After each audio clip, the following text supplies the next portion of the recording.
Since the late 1990s, Pokémon cards have been more than just a game. They are a window into childhood memories, a community builder, and for many, a pathway into collecting and investing. Tonight we will gently explore why these cards have remained so popular, and why their value has grown in such fascinating ways. From the earliest sets that captured young imaginations, to the modern chase for rare artworks, this is the calm story of Pokémon's lasting appeal. In 1996, the Pokémon trading card game was introduced in Japan, marking the beginning of a cultural phenomenon that would captivate the hearts of millions worldwide. Created by Satoshi Tajiri and Ken Sugimori, the game was an extension of the Pokémon video game series. The cards featured vibrant illustrations of Pokémon creatures, each with unique abilities and attributes. The blend of strategic gameplay and collectible appeal quickly caught on, drawing players into a world where they could battle, trade, and collect their favorite Pokémon. The initial release included a modest set of cards, but it laid the groundwork for what would become a global sensation. The cultural significance of Pokémon cards extends beyond their gameplay mechanics. For many, these cards evoke a powerful sense of nostalgia, recalling childhood days spent trading on the playground or battling with friends. The Pokémon franchise, with its themes of friendship, adventure, and discovery, resonated deeply with children and adults alike. The cards became more than just a game. They were a gateway to a universe filled with wonder and imagination. This emotional connection has persisted through the years, keeping the allure of Pokémon cards alive for multiple generations. As the popularity of Pokémon cards grew, so did the complexity and variety of the sets released. Over the years, the game has seen numerous expansions, each introducing new Pokémon, mechanics, and strategies. This evolution kept the game fresh and engaging, attracting both new players and seasoned collectors. The introduction of holographic cards, with their shimmering surfaces and eye-catching designs, added an extra layer of excitement. Collectors began to seek out these rare treasures, sparking a trend that would influence the market for years to come. The world of Pokémon cards also saw the emergence of grading and investing as significant aspects of the collecting experience. Grading companies, such as PSA and Beckett, began to offer services that assessed the condition and authenticity of cards. This added a new dimension to collecting, as graded cards often fetched higher prices in the market. Investors recognized the potential of Pokémon cards as valuable assets, leading to a surge in interest from those looking to diversify their portfolios. The blend of nostalgia and investment opportunity created a unique dynamic, drawing in a diverse range of enthusiasts. Throughout the years, Pokémon cards have experienced waves of popularity, each bringing new energy and interest to the franchise. From the initial craze in the late 1990s, to the resurgence sparked by social media influencers and high-profile collectors, the appeal of Pokémon cards continues to evolve. Each wave introduces new fans to the joys of collecting, while also rekindling the passion of longtime enthusiasts. The community that has formed around Pokémon cards is vibrant and diverse, united by a shared love for these iconic treasures. As we delve deeper into the world of Pokémon cards, we will explore key moments and themes that have shaped their history. From the launch of the game in Japan to its explosive arrival in America, each chapter of this journey reveals the intricate tapestry of experiences that define the Pokémon card phenomenon. The stories of legendary trades, iconic cards, and the ever-present thrill of the hunt are just a few of the elements that make this journey so captivating. The enduring magic of Pokémon cards lies in their ability to connect people, spark joy, and inspire a sense of wonder that transcends time. In 1996, the Pokémon trading card game was launched in Japan, setting off a wave of excitement and intrigue that would ripple across the globe. The game was a natural extension of the Pokémon video game series, which had already begun to capture the imaginations of many.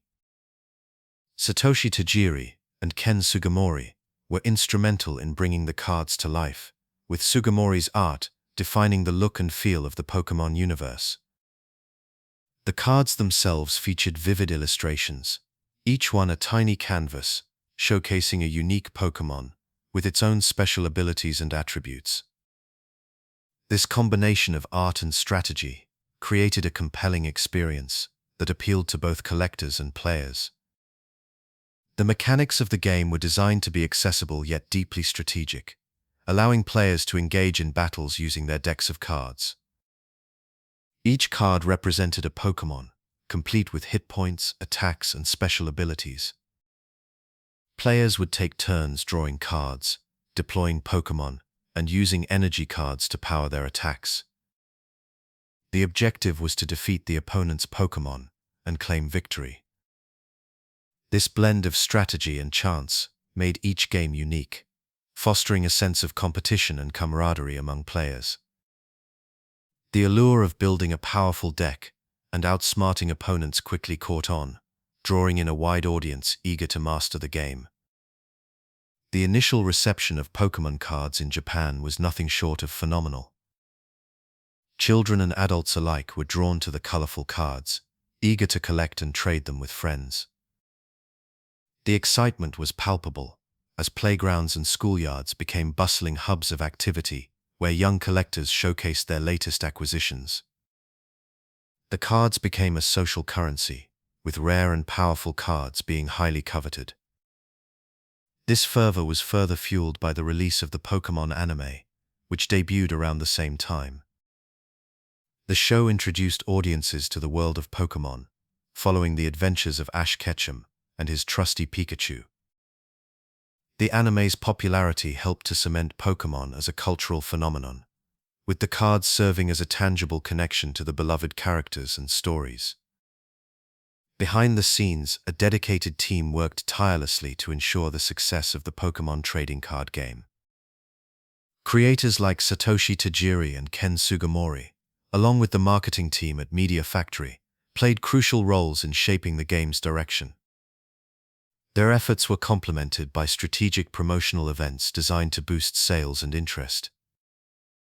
One such event was the Pokémon Card Official Tournament, which offered players the chance to compete and showcase their skills. These tournaments not only fueled competitive play, but also created a sense of community among participants, further solidifying the game's place in popular culture. The impact of these early promotional efforts cannot be overstated.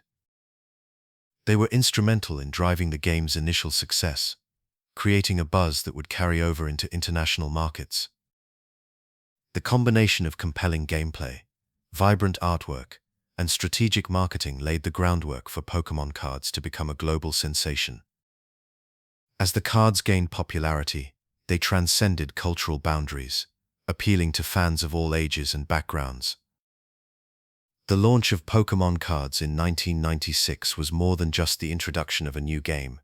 It was the beginning of a cultural revolution that would leave a lasting legacy in the world of collectible gaming.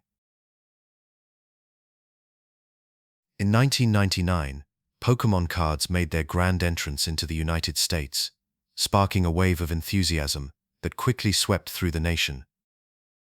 The cards were distributed by Wizards of the Coast, a company already known for its success with Magic the Gathering. Their strategy was meticulous, ensuring that the cards were widely available in retail outlets, toy stores, and comic shops across the country. The goal was to replicate the success seen in Japan, and the American market was ready to embrace the phenomenon. The initial sales figures were staggering, with packs flying off the shelves as children and collectors alike scrambled to get their hands on the latest craze. The timing of the Pokémon card release in America coincided with a massive media push. The Pokémon anime had already begun airing on television, introducing young audiences to the world of Ash, Pikachu, and their adventures. This exposure was crucial in building anticipation and interest in the trading card game.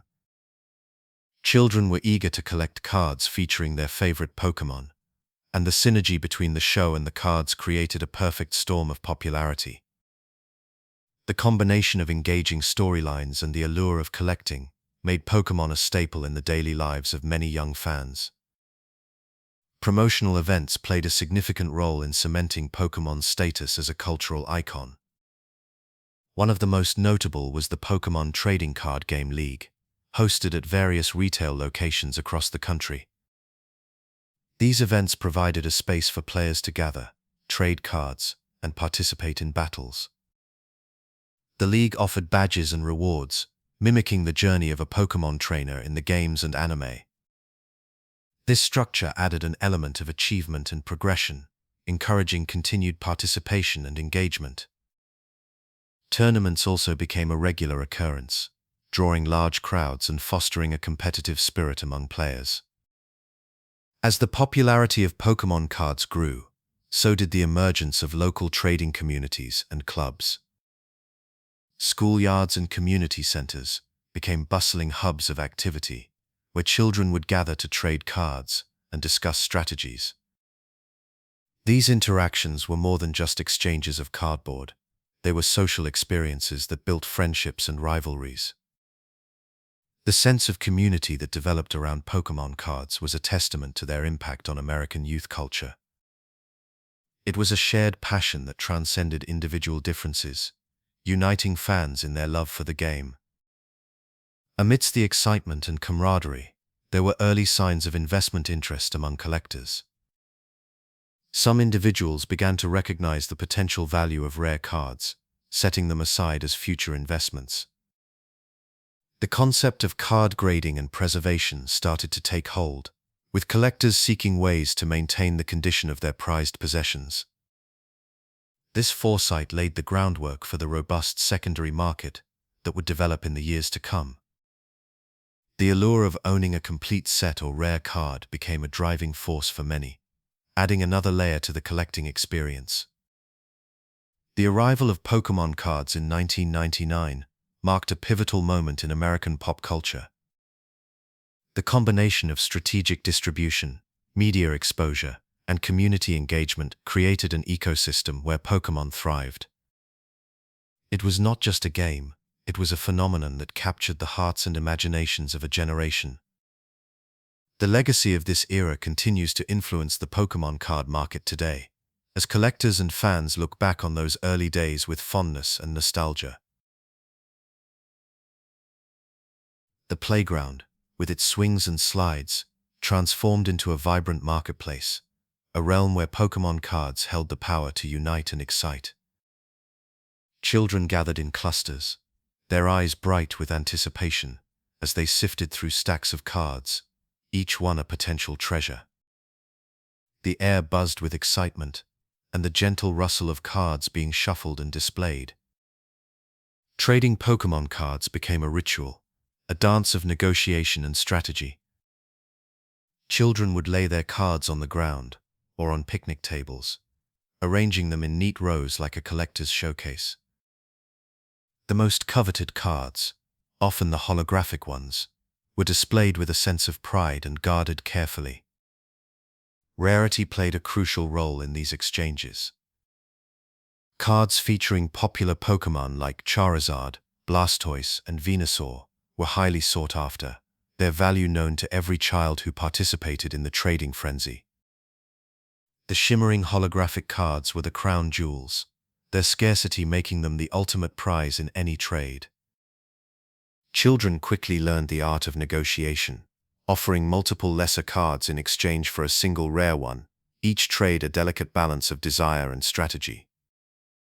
The thrill of acquiring a rare card was unmatched, a moment of triumph that was often shared with friends.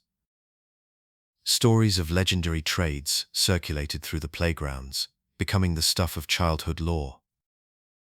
There were tales of a single Charizard card traded for an entire binder of common cards, a deal that would be recounted with awe and disbelief. These trades were more than just exchanges, they were events that left a lasting impression, moments that were relived and retold with each new school year. The playground was a stage where these legends were born, each story adding to the rich tapestry of Pokémon card history. Peer pressure and social dynamics played a significant role in shaping these interactions. The desire to fit in, to be part of the group, often influenced a child's decision to trade or hold on to certain cards. A rare card could elevate one's status among peers, becoming a symbol of prestige and popularity. Conversely, the pressure to trade a valuable card for the sake of acceptance could lead to moments of regret and reflection. These dynamics mirrored the complexities of social interactions, teaching children lessons in negotiation, value, and friendship. The impact of Pokémon card trading on childhood friendships was profound. Bonds were formed over shared interests and strategic alliances as children teamed up to complete their collections. The playground became a community, a place where differences were set aside in favor of a shared passion. Trading Pokémon cards fostered a sense of belonging, a common ground where children could connect and collaborate.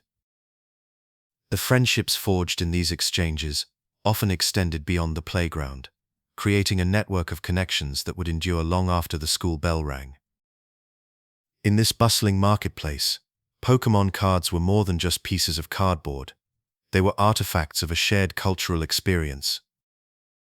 The playground trading frenzy was a testament to the power of these cards to bring people together, to create memories and friendships that would last a lifetime. The legacy of these playground exchanges continues to resonate, a reminder of the joy and camaraderie that Pokémon cards brought to a generation of children. Charizard, with its fiery wings and imposing stance, quickly became the emblem of power and prestige within the Pokémon card realm. Its design, reminiscent of a mythical dragon, captured the imaginations of many, setting it apart from other Pokémon. The card's artwork, featuring Charizard breathing a torrent of flames, was both awe-inspiring and intimidating. This visual appeal, combined with its formidable gameplay abilities, made Charizard a favorite among players and collectors alike. In the Pokémon trading card game, Charizard boasted high attack power and an ability to deal significant damage, making it a formidable opponent in battles. Its status as a Stage 2 Pokémon required players to evolve it from Charmander through Charmeleon, adding a layer of strategy and accomplishment to its use. The journey of Charizard from a popular card to a symbol of immense value was marked by several key moments. In the late 1990s, the Pokémon card game exploded in popularity, and Charizard quickly became the most coveted card from the original base set. Its scarcity, combined with its popularity, drove demand to unprecedented levels. The first edition holographic Charizard, with its shimmering background, became the holy grail for collectors.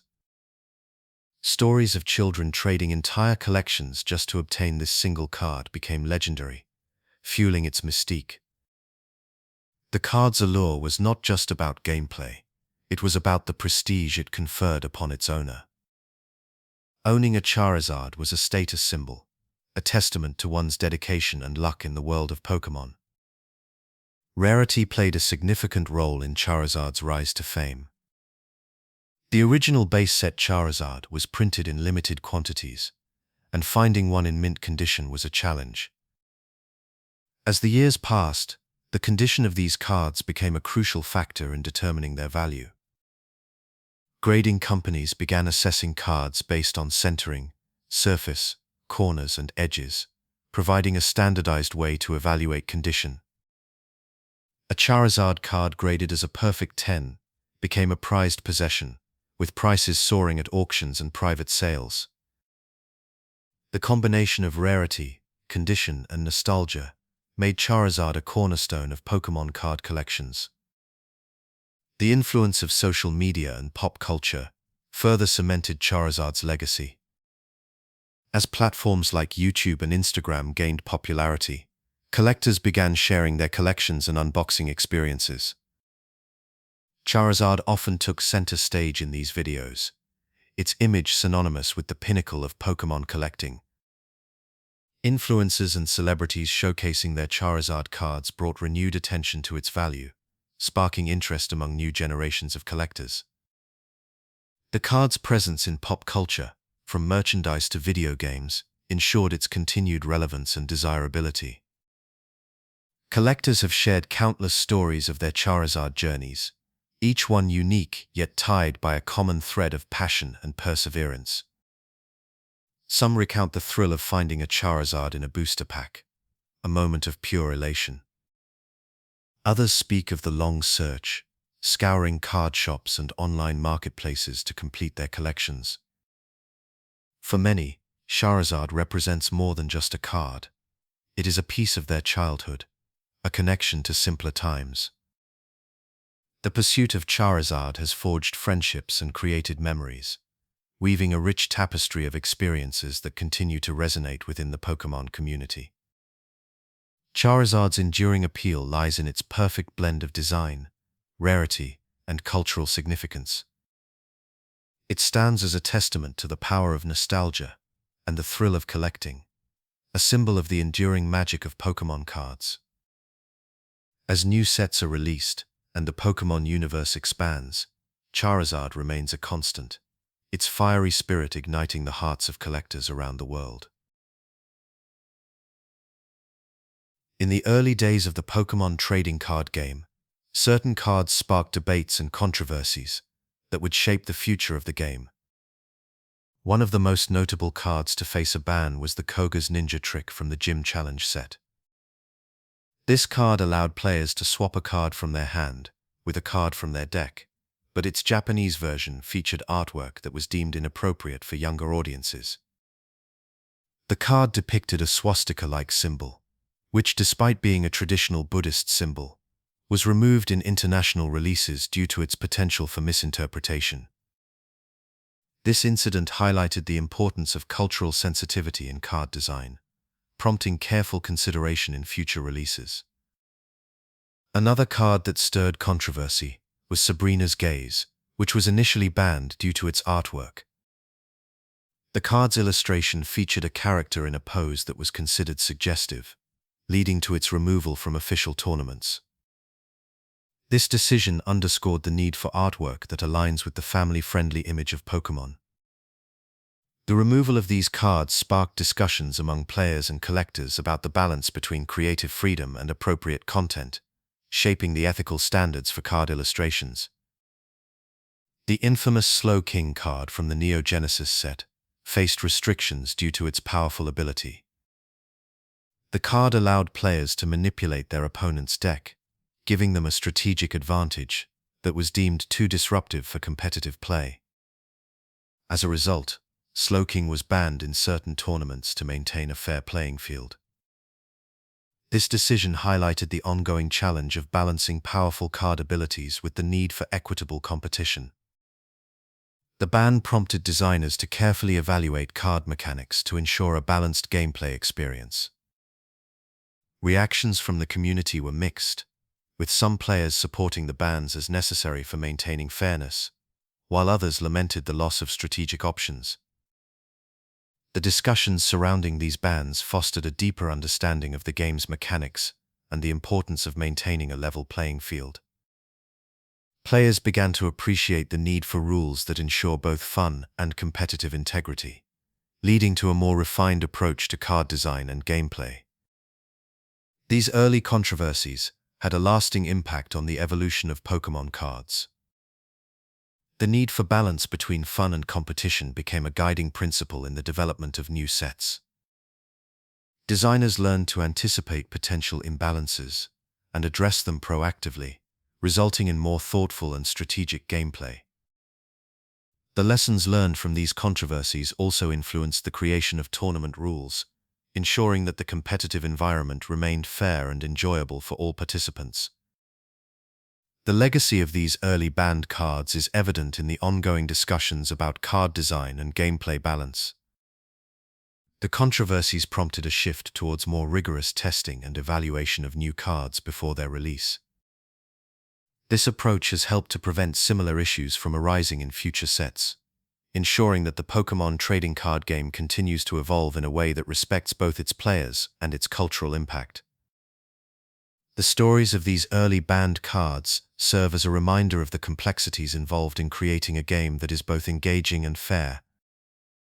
They highlight the importance of thoughtful design and the need for continuous dialogue between creators and the community. As the Pokémon card game continues to grow and adapt, the lessons from these controversies remain a vital part of its history, guiding its journey towards a balanced and inclusive future. In the late 1990s, Wizards of the Coast took the reins of the Pokémon trading card game, bringing a wave of innovation and strategic acumen that would shape the future of the franchise. Known for their success with Magic: The Gathering, Wizards of the Coast applied their expertise to Pokémon, understanding the intricate dance between gameplay and community engagement. Their stewardship began with the base set, which laid the foundation for what would become a cultural phenomenon. The release of this set introduced players to a world of strategic battles and collectible treasures, each card a portal into the vibrant Pokémon universe. As the popularity of Pokémon cards began to swell, Wizards of the Coast embarked on a series of expansions that would capture the imagination of players and collectors alike. Sets like Jungle and Fossil expanded the roster of available Pokémon, each new card bringing its own unique abilities and artwork. These expansions not only added depth to the game, but also kept the community engaged, eager to discover the latest additions to their collections. The introduction of the Team Rocket set brought a darker, more mischievous tone, reflecting the narrative of the Pokémon world and adding layers to the gameplay experience. Wizards of the Coast employed marketing strategies that resonated deeply with fans, tapping into the zeitgeist of the Pokémon craze. Promotional events, such as the Pokémon League, offered players a chance to compete and earn exclusive badges, fostering a sense of camaraderie and competition. These events were often held in local game stores, creating hubs of activity where players could gather, trade, and battle. The synergy between the card game and the Pokémon anime was also leveraged, with episodes often featuring cards that players could seek out in stores, creating a seamless connection between the screen and the tabletop. Innovations in gameplay mechanics introduced during this era kept the game fresh and exciting. The addition of Gym Heroes and Gym Challenge sets allowed players to battle as iconic Pokémon trainers, adding a new strategic layer that appealed to fans of the series. The introduction of holographic cards, with their shimmering surfaces and rare status, became a hallmark of the game, driving both competitive play and collecting. The balance between accessibility for newcomers and depth for seasoned players was a delicate act, one that Wizards of the Coast managed with precision. Collaboration with retailers and event organizers was a cornerstone of Wizards of the Coast's strategy, ensuring that Pokémon cards were not only available, but also celebrated. Retail partnerships ensured widespread distribution, while events like the Pokémon TCG World Championships elevated the game to an international stage. These tournaments attracted players from around the globe, each vying for the title of champion, and showcased the competitive potential of the card game. The excitement generated by these events reverberated through the community, inspiring new players to join the ranks. The lasting impact of the Wizards of the Coast era is felt in the continued popularity and evolution of the Pokémon trading card game. The foundation laid during these formative years set the stage for future expansions and innovations, establishing Pokémon cards as a staple in both gaming and collecting cultures. The strategies and innovations introduced during this time have become integral to the identity of the Pokémon TCG, influencing everything from card design to community engagement. As the game continues to evolve, the legacy of Wizards of the Coast's tenure remains a guiding force, a testament to the enduring appeal of Pokémon cards. The Pokémon League and local tournaments emerged as vibrant centers of activity for Pokémon card enthusiasts, offering a structured environment where players could test their skills and connect with others who shared their passion. These gatherings were more than just competitions. They were community-building events that brought together individuals from diverse backgrounds, united by their love for the game. Players of all ages would gather in local game stores, community centers, and even school gyms, transforming these spaces into bustling arenas of strategy and camaraderie. Tournament formats were varied and designed to cater to different levels of experience and skill. The most common format was the Swiss-style tournament, where players competed in a series of rounds against different opponents. This format ensured that participants played multiple matches, allowing them to learn and adapt their strategies in real time. The excitement of these tournaments lay not just in the competition, but in the opportunity to showcase one's deck-building prowess and strategic thinking. Players would meticulously craft their decks, balancing offensive and defensive capabilities, and anticipating the moves of potential opponents. Local leagues played a crucial role in fostering a sense of community among Pokémon card players. These leagues often met weekly, providing a regular venue for players to hone their skills and exchange tips and strategies. The atmosphere was one of support and encouragement, with experienced players often mentoring newcomers, helping them navigate the complexities of the game. Leagues also offered a structured progression system, where players could earn badges and rewards based on their performance, adding an element of achievement and progression to the experience. Memorable moments from these tournaments are etched in the memories of many players. Stories abound of unexpected victories, where underdog players triumphed against seasoned veterans, their faces lighting up with the thrill of success. There were also tales of epic battles, where matches came down to the wire, with the outcome decided by a single card draw. These moments of tension and triumph created bonds among players, fostering friendships that extended beyond the tournament floor. The impact of organized play on card strategy and collecting was significant. Tournaments encouraged players to think critically about their deck compositions, leading to the development of innovative strategies and tactics. The competitive environment also drove demand for specific cards, as players sought to optimize their decks with rare and powerful additions. This in turn influenced the secondary market, as certain cards became highly sought after due to their effectiveness in tournament play. Over time, the significance of tournaments and leagues evolved, reflecting changes in the Pokémon card game and its community. As the game expanded globally, tournaments grew in scale and prestige, culminating in national and international championships that attracted players from around the world. These larger events offered substantial prizes and recognition, elevating the status of competitive play and inspiring a new generation of players to aspire to become champions. The legacy of these tournaments and leagues is a testament to the enduring appeal of the Pokémon card game. They provided a platform for players to engage with the game in a meaningful way, fostering a sense of belonging and competition that continues to resonate with fans today. The friendships and memories forged in these gatherings have become an integral part of the Pokémon card community, a reminder of the joy and excitement that the game brings to players around the world. The introduction of holographic cards in the Pokémon card game was a turning point that forever transformed the landscape of collecting. These cards, with their shimmering surfaces and vibrant designs, captivated the imagination of fans and collectors alike. The technology behind holographic cards involved a special printing process that added a reflective layer to the card's surface. This layer created a dazzling effect, making the artwork appear as though it was dancing with light. The allure of this visual spectacle was undeniable, drawing collectors to seek out these rare and beautiful treasures. Among the first holographic cards to capture widespread attention were those from the base set released in the late 1990s. Iconic cards like Charizard, Blastoise, and Venusaur became instant legends within the community. The holographic Charizard, in particular, emerged as a symbol of status and desirability. Its fierce design, combined with the shimmering holographic finish, made it a centerpiece in many collections.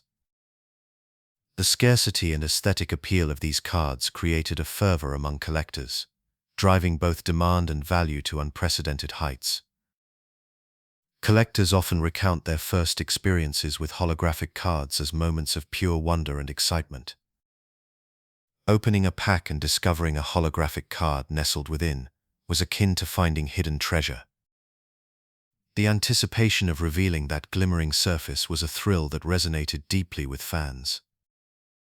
Stories abound of children trading entire collections just to acquire a single holographic card, underscoring the deep emotional connection these cards fostered.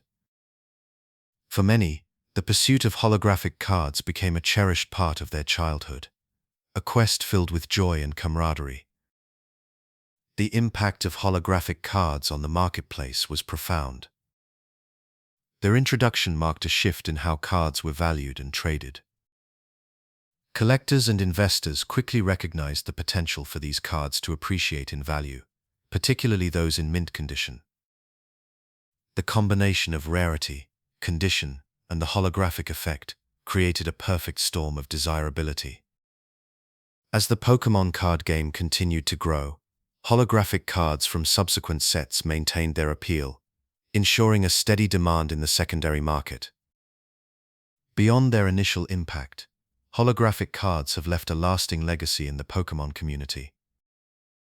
They represent a milestone in the evolution of trading cards, setting a standard for innovation and creativity. The success of holographic cards paved the way for future enhancements in card design, including reverse holographics and full art cards. Each new iteration built upon the foundation laid by those early holographics, continuing to captivate new generations of collectors.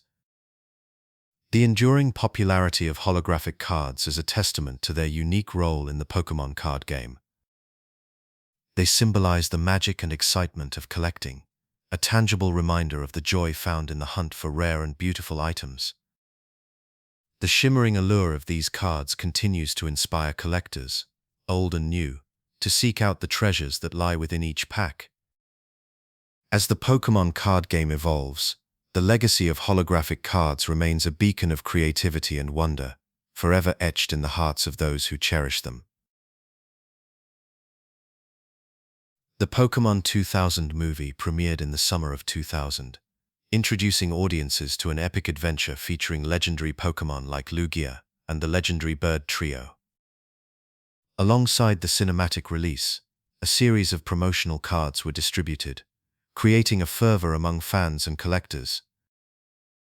These cards were not only a celebration of the film, but also a testament to the growing synergy between the Pokémon franchise's various forms of media.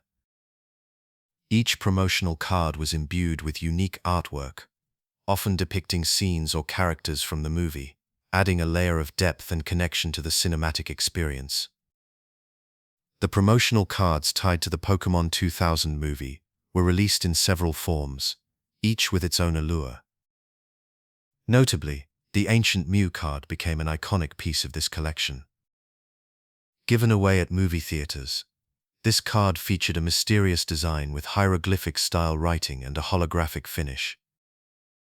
Its unique aesthetic set it apart from other cards at the time, making it a coveted item for collectors. The Ancient Mew card's mystique was further enhanced by its limited availability, as it was only obtainable through attending the movie, creating an exclusive connection between the film and its audience.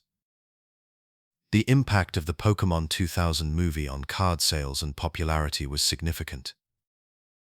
The film's release coincided with a peak in Pokémon's global influence, and the promotional cards served as a perfect catalyst to sustain and amplify this momentum. Moviegoers were eager to obtain these exclusive cards, often attending multiple screenings to collect them. The anticipation and excitement surrounding these cards contributed to a surge in interest in the Pokémon trading card game, drawing new fans into the fold and reigniting the passion of existing collectors. Fans fondly recall their experiences with the Pokémon 2000 movie promos, sharing stories of the thrill of obtaining these cards. Many remember the excitement of opening the sealed packs handed out at theaters, hoping to find the coveted Ancient Mew or one of the other promotional cards. This shared experience became a part of the cultural fabric of Pokémon fandom, creating lasting memories that fans cherish to this day. The cards were not just collectibles, they were tangible mementos of a shared adventure, linking individuals through their love of Pokémon. The connection between the movie and the gameplay of the Pokémon trading card game was further strengthened by the introduction of new strategies and mechanics inspired by the film's storyline. The legendary Pokémon featured in the movie, such as Lugia, were integrated into the card game, offering players new opportunities to enhance their decks and explore different tactics. This integration of film and gameplay elements enriched the overall Pokémon experience, demonstrating the franchise's ability to evolve and expand its narrative across multiple platforms. The legacy of the Pokémon 2000 movie and its promotional cards is enduring. The film and its associated cards represent a pivotal moment in the Pokémon franchise's history, where the convergence of media forms amplified the brand's appeal. The promotional cards remain sought-after items among collectors, both for their nostalgic value and their unique place in the Pokémon card lineage.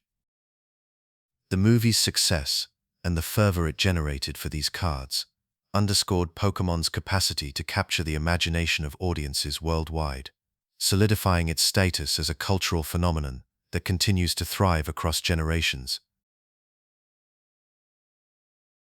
In the early 2000s, the Pokémon card phenomenon, once a vibrant and unstoppable force, began to show signs of decline. Sales figures, which had soared to impressive heights during the late 1990s, started to dip noticeably. The initial excitement that had fueled the Pokémon card craze was waning, as market saturation took its toll. Shelves in stores were stocked with an abundance of cards, yet the fervor to collect them was not as intense as it once was. The sheer volume of cards available made it difficult for new releases to stand out, and collectors found themselves overwhelmed by the sheer number of options. The emergence of competing card games also played a significant role in the decline of Pokémon card sales. New games entered the market, each offering unique mechanics and themes that appealed to a broad audience.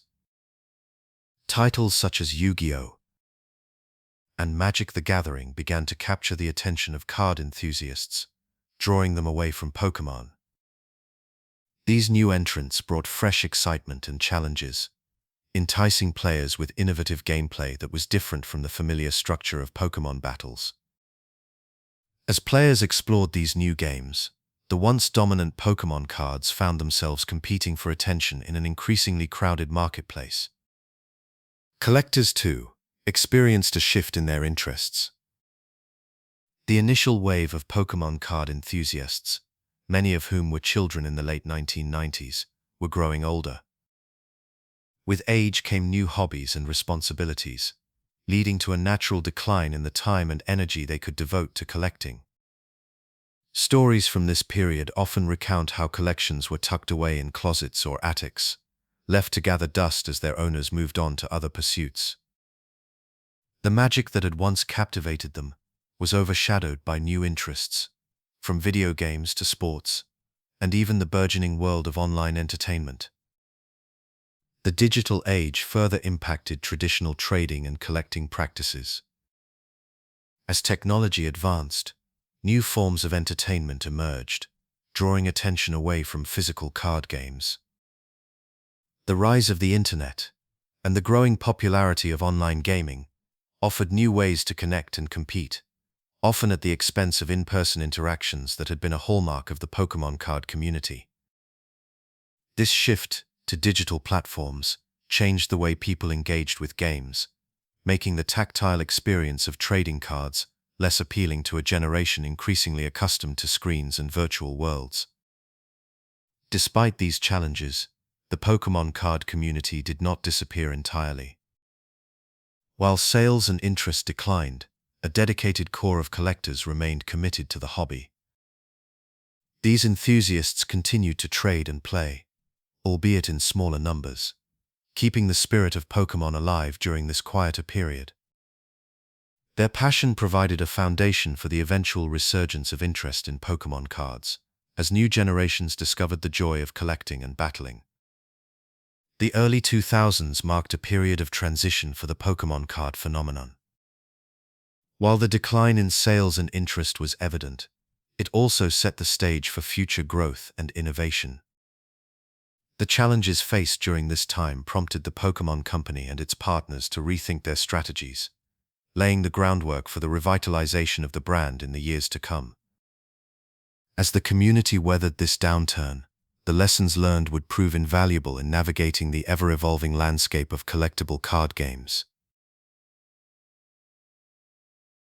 In 2003, Nintendo made a significant move by taking over the publishing rights for Pokémon cards, a decision that would breathe new life into the franchise.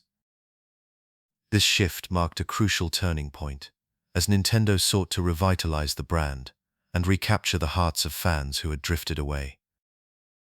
The company recognized the need for innovation and strategic planning to reignite the passion that once fueled the Pokémon card craze.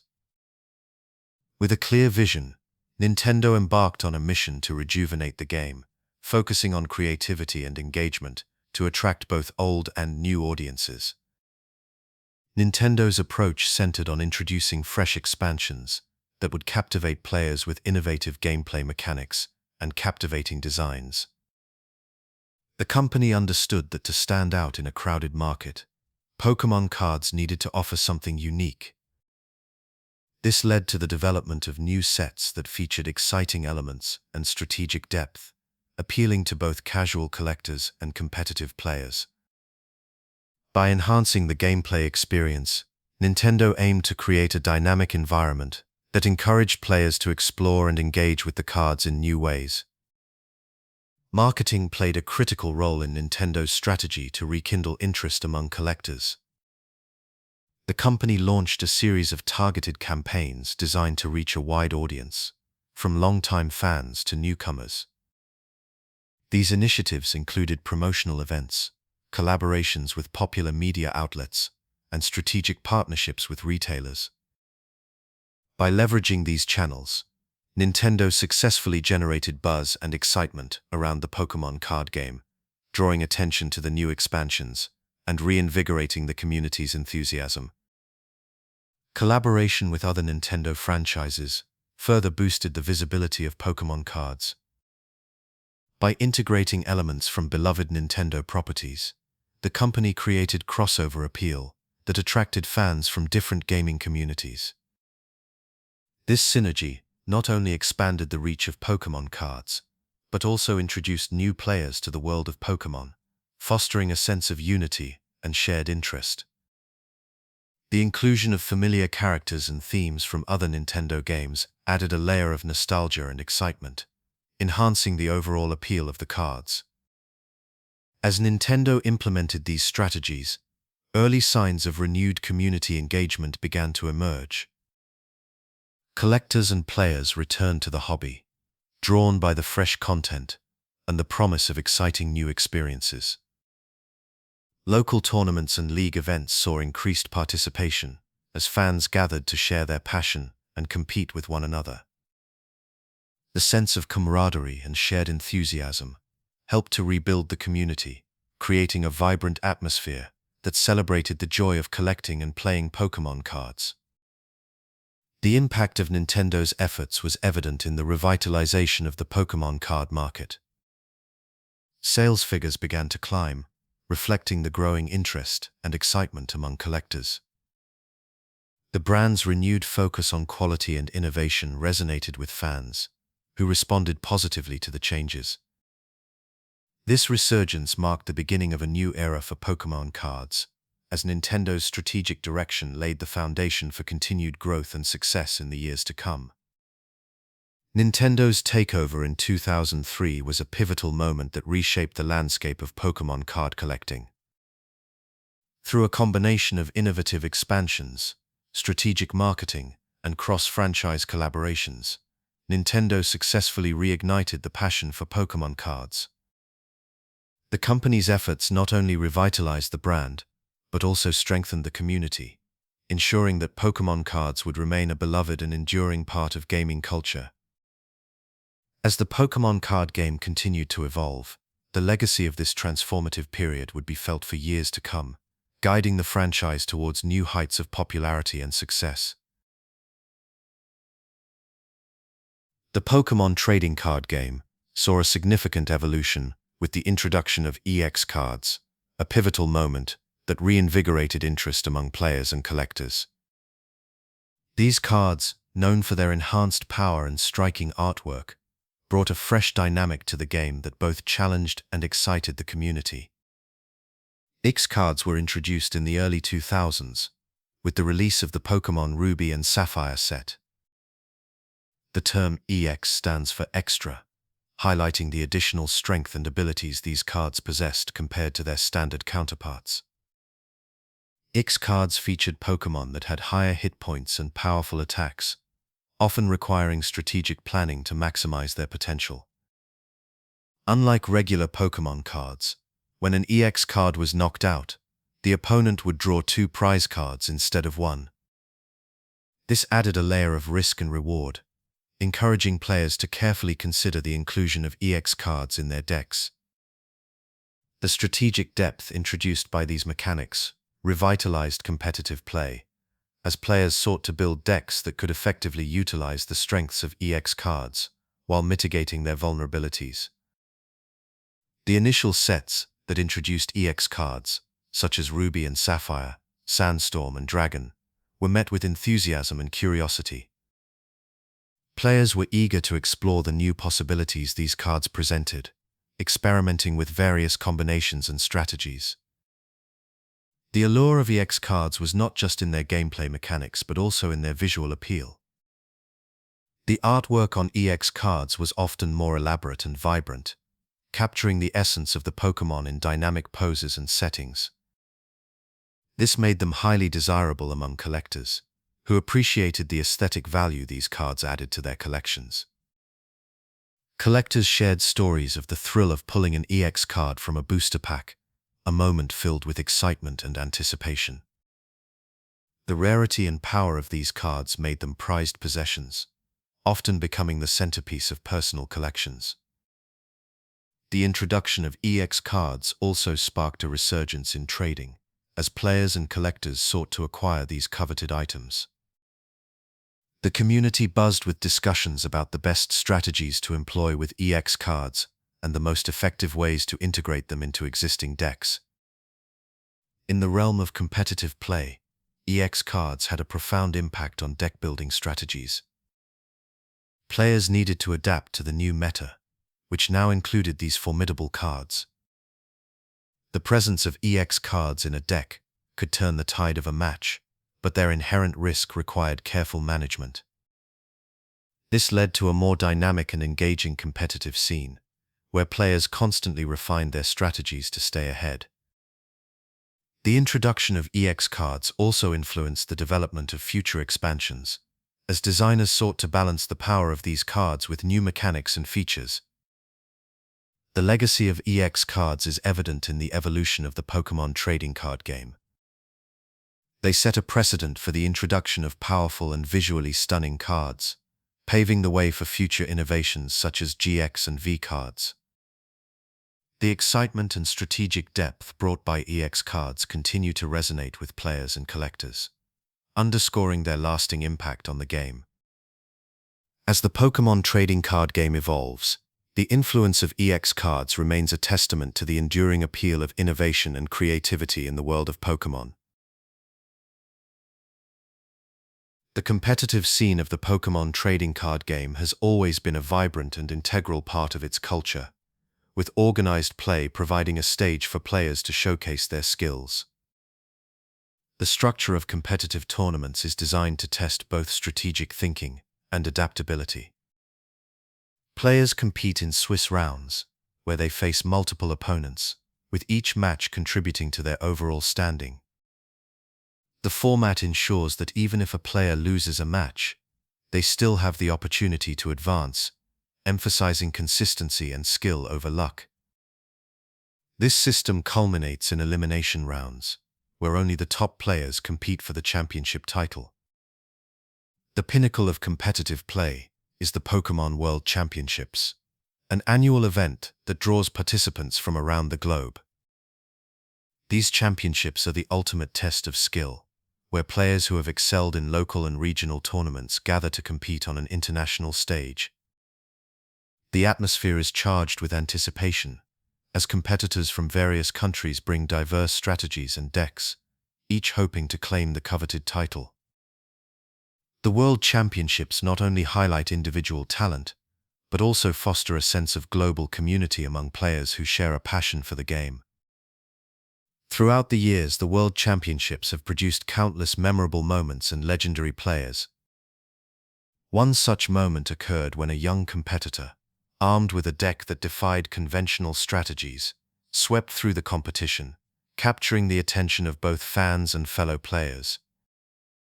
This underdog story became a source of inspiration, demonstrating that creativity and innovation could triumph over established norms. The championships have also been a platform for seasoned veterans to solidify their legacies, with repeat champions becoming icons within the community. Local leagues play a crucial role in nurturing the competitive spirit, serving as training grounds for aspiring champions. These leagues provide a welcoming environment where players can hone their skills, test new strategies, and receive guidance from more experienced participants. The camaraderie developed in local leagues often translates into lasting friendships, as players support each other in their journey to the top. For many, these leagues are the first step towards competing in larger regional and national events, offering a pathway to the World Championships. Competitive play has a significant impact on the value and desirability of Pokémon cards. Decks that perform well in tournaments often see a surge in popularity, driving up the demand for specific cards. This in turn influences market prices, as collectors and players seek to acquire cards that have proven effective in competitive settings. The dynamic nature of the competitive scene ensures that the market remains lively, with card values fluctuating based on their performance in high-stakes matches. Personal stories of triumph and camaraderie abound in the world of competitive Pokémon. Many players recount the thrill of their first major tournament win, a moment that often marks the culmination of years of dedication and practice. Others cherish the friendships formed through shared experiences, whether it be strategizing late into the night or celebrating victories together. These personal connections enrich the competitive experience, creating a supportive network that extends beyond the game itself. The competitive landscape of the Pokémon trading card game continues to evolve, with each new season bringing fresh challenges and opportunities. As players adapt to new expansions and mechanics, the spirit of competition remains a driving force, pushing the boundaries of strategy and creativity. The World Championships stand as a testament to the enduring appeal of competitive play, drawing players from all walks of life to celebrate their shared love for the game. Scarcity plays a pivotal role in the world of Pokémon card collecting. The limited availability of certain cards creates a sense of urgency and desire among collectors, driving up their value and making them highly sought after. This phenomenon is rooted in the basic principles of supply and demand, where the rarity of an item directly influences its market worth. When a card is scarce, it becomes a treasure, a coveted piece that collectors yearn to add to their collections. This dynamic creates a marketplace that is both exciting and competitive, as individuals strive to obtain these elusive gems. One of the most iconic examples of scarcity driving demand is the first edition Charizard card from the base set. With its striking artwork and powerful stats, this card quickly became a favorite among players and collectors alike. However, its limited print run made it difficult to find, elevating its status to that of a legendary collectible. Over the years, the scarcity of first edition Charizard cards has only increased, leading to astronomical prices at auctions and private sales. Collectors view this card as a trophy, a testament to their dedication and passion for the hobby. The thrill of discovering a rare card is an experience that many collectors cherish. Stories abound of individuals who, after opening countless packs, finally uncover the card they have been searching for. This moment of triumph is often described as exhilarating, a rush of excitement that validates the hours spent hunting for that one special card. For some, it is the culmination of a long journey, while for others, it is the beginning of a new quest. These personal anecdotes highlight the emotional connection that collectors have with their cards, a bond that is strengthened by the rarity of the items they seek. The interplay of supply and demand is a constant force in the Pokémon card market, shaping trends and influencing prices. When a new set is released, certain cards quickly rise to prominence due to their scarcity and desirability. Collectors and investors alike pay close attention to these trends, seeking to acquire cards that are likely to appreciate in value over time. This speculative aspect of collecting adds a layer of complexity to the hobby, as individuals must balance their emotional attachment to the cards with their potential financial worth. Scarcity not only affects the value of individual cards, but also influences trading and investment decisions. Collectors often trade cards based on their rarity, using them as currency to acquire other coveted items. This practice requires a keen understanding of the market, as well as the ability to negotiate effectively with other collectors. For investors, scarcity is a key consideration when building a portfolio, as rare cards are more likely to yield significant returns. The challenge lies in identifying which cards will become scarce over time, a task that requires both knowledge and intuition. In the ever-evolving landscape of Pokémon card collecting, scarcity remains a fundamental driver of demand. It fuels the passion of collectors, shapes market trends, and influences the strategies of both traders and investors. As new sets are released and the community continues to grow, the allure of scarce cards will undoubtedly endure, captivating the hearts and minds of enthusiasts around the world. The dance between rarity and demand is a testament to the enduring appeal of Pokémon cards, a phenomenon that continues to thrive in the vibrant world of collectibles. The emergence of eBay in the late 1990s marked a significant turning point in the world of Pokémon card collecting. As one of the first major online marketplaces, eBay provided a revolutionary platform for collectors to buy and sell cards beyond their local communities. This digital frontier opened up a global marketplace, where collectors could access a vast array of cards from around the world. The convenience of online transactions allowed enthusiasts to expand their collections with ease, bypassing the limitations of physical trading and local availability. With a few clicks, collectors could bid on rare cards, negotiate prices, and discover items that were previously out of reach. The impact of eBay on Pokémon card pricing and accessibility cannot be overstated. Before the advent of online sales, collectors were often limited to local card shops, flea markets, or personal networks to find desired cards. This scarcity often led to inflated prices and limited options. eBay democratized the market, providing a platform where supply and demand could interact on a global scale. Prices became more transparent as collectors could compare listings from various sellers, leading to a more competitive and fair marketplace. The accessibility of eBay allowed new collectors to enter the hobby with greater ease, knowing they could find cards at a range of price points to suit their budgets. Collectors have shared numerous stories about their experiences with online buying and selling. Many recount the thrill of participating in auctions, where the excitement of bidding against others added a new layer of engagement to the collecting process. The anticipation of winning an auction for a coveted card often mirrored the excitement of opening a booster pack and discovering a rare find. For sellers, eBay provided a platform to reach a wider audience, turning their collections into potential sources of income. Some collectors even reported forming lasting friendships with buyers and sellers, united by their shared passion for Pokémon cards. The rise of online marketplaces also gave birth to vibrant communities and forums dedicated to trading and discussing Pokémon cards. Websites and message boards emerged as spaces where collectors could share their knowledge, showcase their collections, and arrange trades.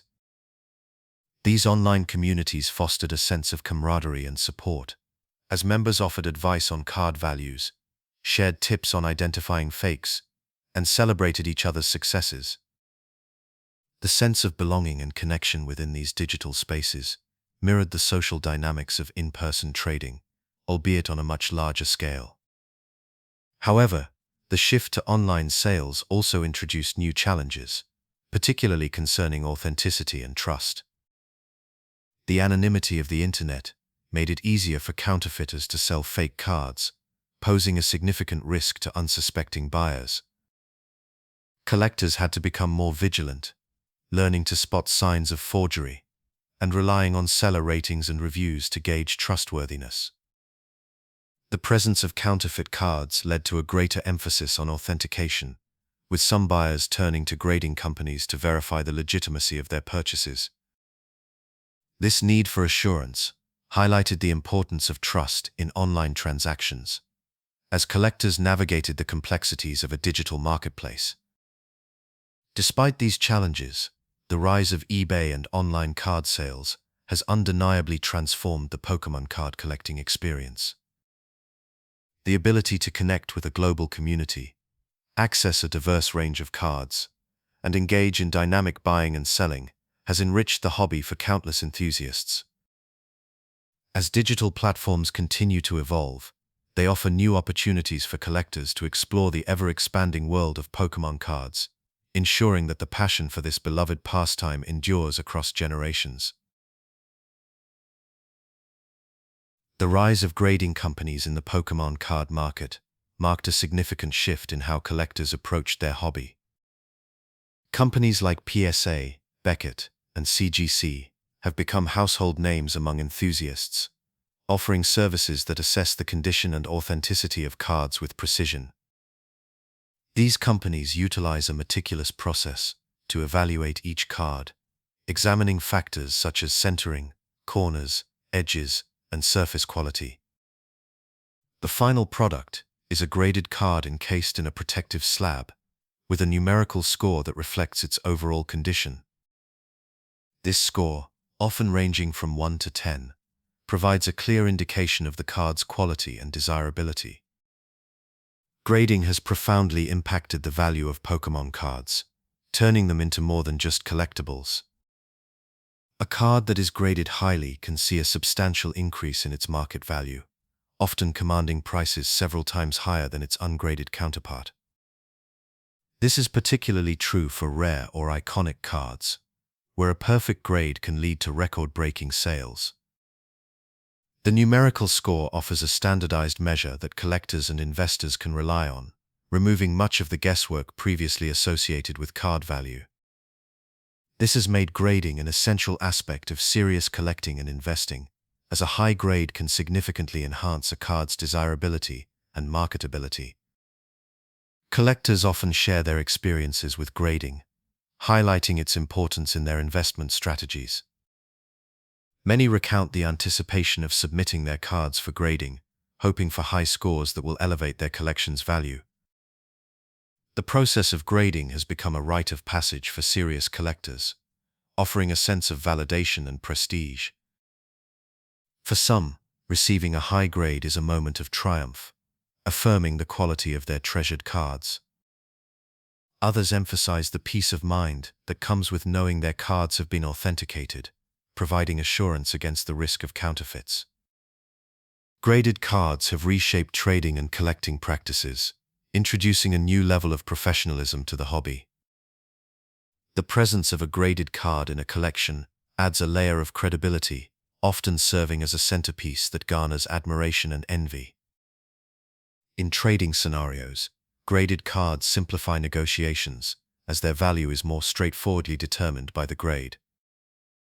This has led to a shift in how collectors approach trades, with many seeking to acquire graded cards to bolster their collections. The encapsulated nature of graded cards also ensures their protection, preserving their condition for future generations.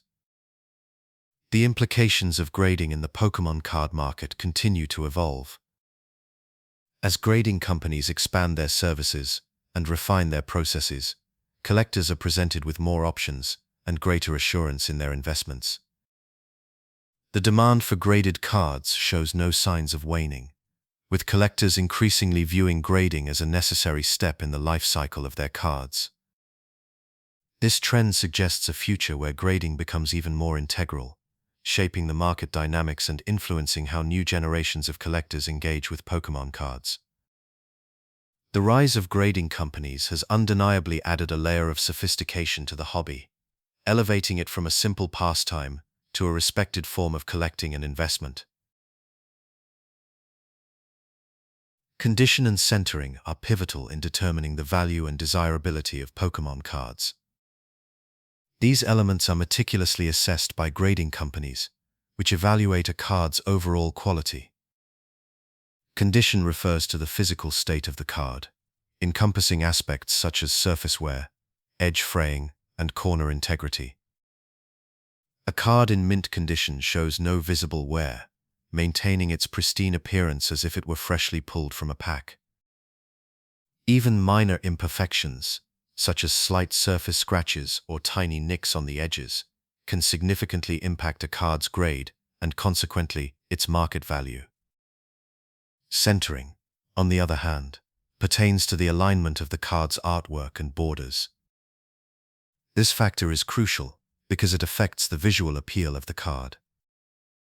Ideally, a perfectly centered card has equal border widths on all sides, providing a balanced and aesthetically pleasing appearance. Misaligned cards, where the image is skewed or the borders are uneven, often receive lower grades. This can detract from the card's desirability, even if the rest of the card is in excellent condition. Collectors and investors alike place great emphasis on centering, as it is one of the most visible indicators of quality. The impact of condition and centering on pricing is substantial. Cards that achieve high grades due to flawless condition and perfect centering can command premium prices.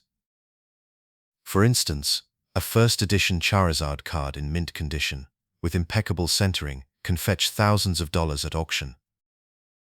Conversely, the same card with noticeable wear or poor centering might only be worth a fraction of that amount. This disparity highlights the importance of these factors in the marketplace, where collectors are willing to pay significantly more for cards that meet the highest standards. Collectors often share their experiences with assessing and maintaining card quality. Many describe the meticulous care they take in handling their cards, using protective sleeves and cases to prevent damage. The process of evaluating a card's condition involves careful inspection under bright light to detect any flaws that might not be immediately visible. Centering is often assessed by comparing the card to known examples or using tools specifically designed to measure border widths. These practices are essential for collectors who aim to preserve the value of their investments and build collections that are both impressive and valuable. In trading and investment strategies, the condition and centering of a card can be decisive factors. Collectors often prioritize acquiring cards that are in the best possible condition, as these are more likely to appreciate in value over time. When engaging in trades, a card's condition and centering are frequently the first aspects discussed, with collectors seeking to ensure that they are receiving cards that meet their standards. This focus on quality extends to investment decisions, where investors look for cards that have the potential to yield high returns due to their superior condition. Maintaining card quality requires diligence and care. Collectors often store their cards in climate-controlled environments to prevent damage from humidity and temperature fluctuations. Regular inspections help ensure that any emerging issues, such as slight warping or edge wear, are addressed promptly. This proactive approach helps preserve the card's condition, safeguarding their value for future generations. Collectors who are committed to maintaining the highest standards often find that their efforts are rewarded with collections that not only hold sentimental value, but also significant financial worth.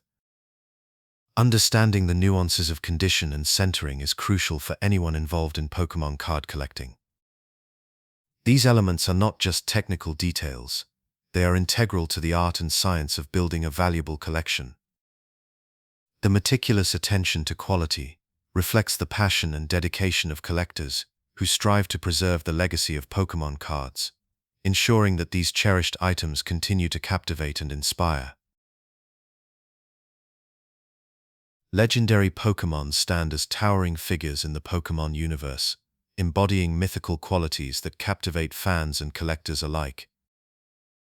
These creatures are often shrouded in mystery and power, making their appearances in the trading card game all the more alluring. Cards featuring legendary Pokémon are typically designed with intricate details and vibrant colors, reflecting the grandeur of these iconic figures.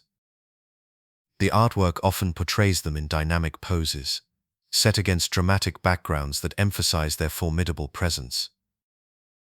This meticulous attention to detail not only enhances the visual appeal of the cards, but also elevates their status among collectors.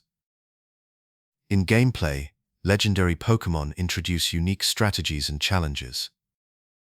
Their powerful abilities and high stats can turn the tide of a match, making them highly sought after by competitive players. Each legendary Pokémon often comes with a signature move or ability that can influence the flow of the game, requiring players to develop specific strategies to either harness their power or counteract it. This strategic depth adds a layer of complexity and excitement to the game, as players strive to master the use of these extraordinary cards. Collectors often share stories of their quests to acquire legendary Pokémon cards, recounting the thrill of finding a rare card in a booster pack, or the satisfaction of completing a set.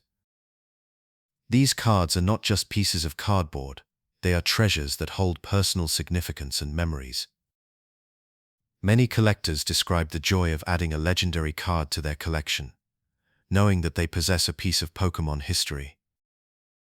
The rarity and desirability of these cards make them prized possessions, often displayed prominently in collections or preserved in protective cases. The cultural significance of legendary Pokémon extends beyond the trading card game. These creatures are integral to the broader Pokémon narrative, often playing pivotal roles in the video games, anime, and movies. Legendary Pokémon are typically associated with themes of balance, creation, and destruction, embodying the forces of nature and the cosmos. This symbolism resonates with fans, who are drawn to the stories and myths surrounding these powerful beings. The allure of legendary Pokémon lies in their ability to evoke a sense of wonder and awe, capturing the imagination of fans across generations. The legacy of legendary Pokémon within the Pokémon franchise is profound. They have become symbols of the brand, representing the magic and mystery that define the Pokémon world. Legendary Pokémon are often featured in promotional materials and merchandise, further cementing their status as icons. Their enduring popularity is a testament to their impact on the franchise and the hearts of fans. As new generations of Pokémon are introduced, the allure of legendary Pokémon remains constant, continuing to inspire and captivate collectors and players alike. Legendary Pokémon cards are more than just collectibles. They are a celebration of the creativity and storytelling that define the Pokémon franchise. Their presence in the trading card game adds depth and richness to the collecting experience, offering fans a tangible connection to the mythical world of Pokémon. The fascination with legendary Pokémon is a reflection of the enduring appeal of the Pokémon universe, where fantasy and reality intertwine to create a captivating journey for fans of all ages. Gold Star cards emerged in the mid-2000s as a dazzling addition to the Pokémon trading card game, captivating collectors with their distinctive features and rarity. These cards were introduced as part of the EX series, a set of expansions that injected new life into the Pokémon card game during a period of innovation and excitement. Gold Star cards were immediately recognizable by the small gold star symbol next to the Pokémon's name, a mark that signified their unique status. Unlike typical cards, Gold Star Pokémon were depicted with their shiny alternate colorations, a nod to their rare counterparts in the Pokémon video games. This design choice added an extra layer of allure, making them highly coveted among collectors and players alike.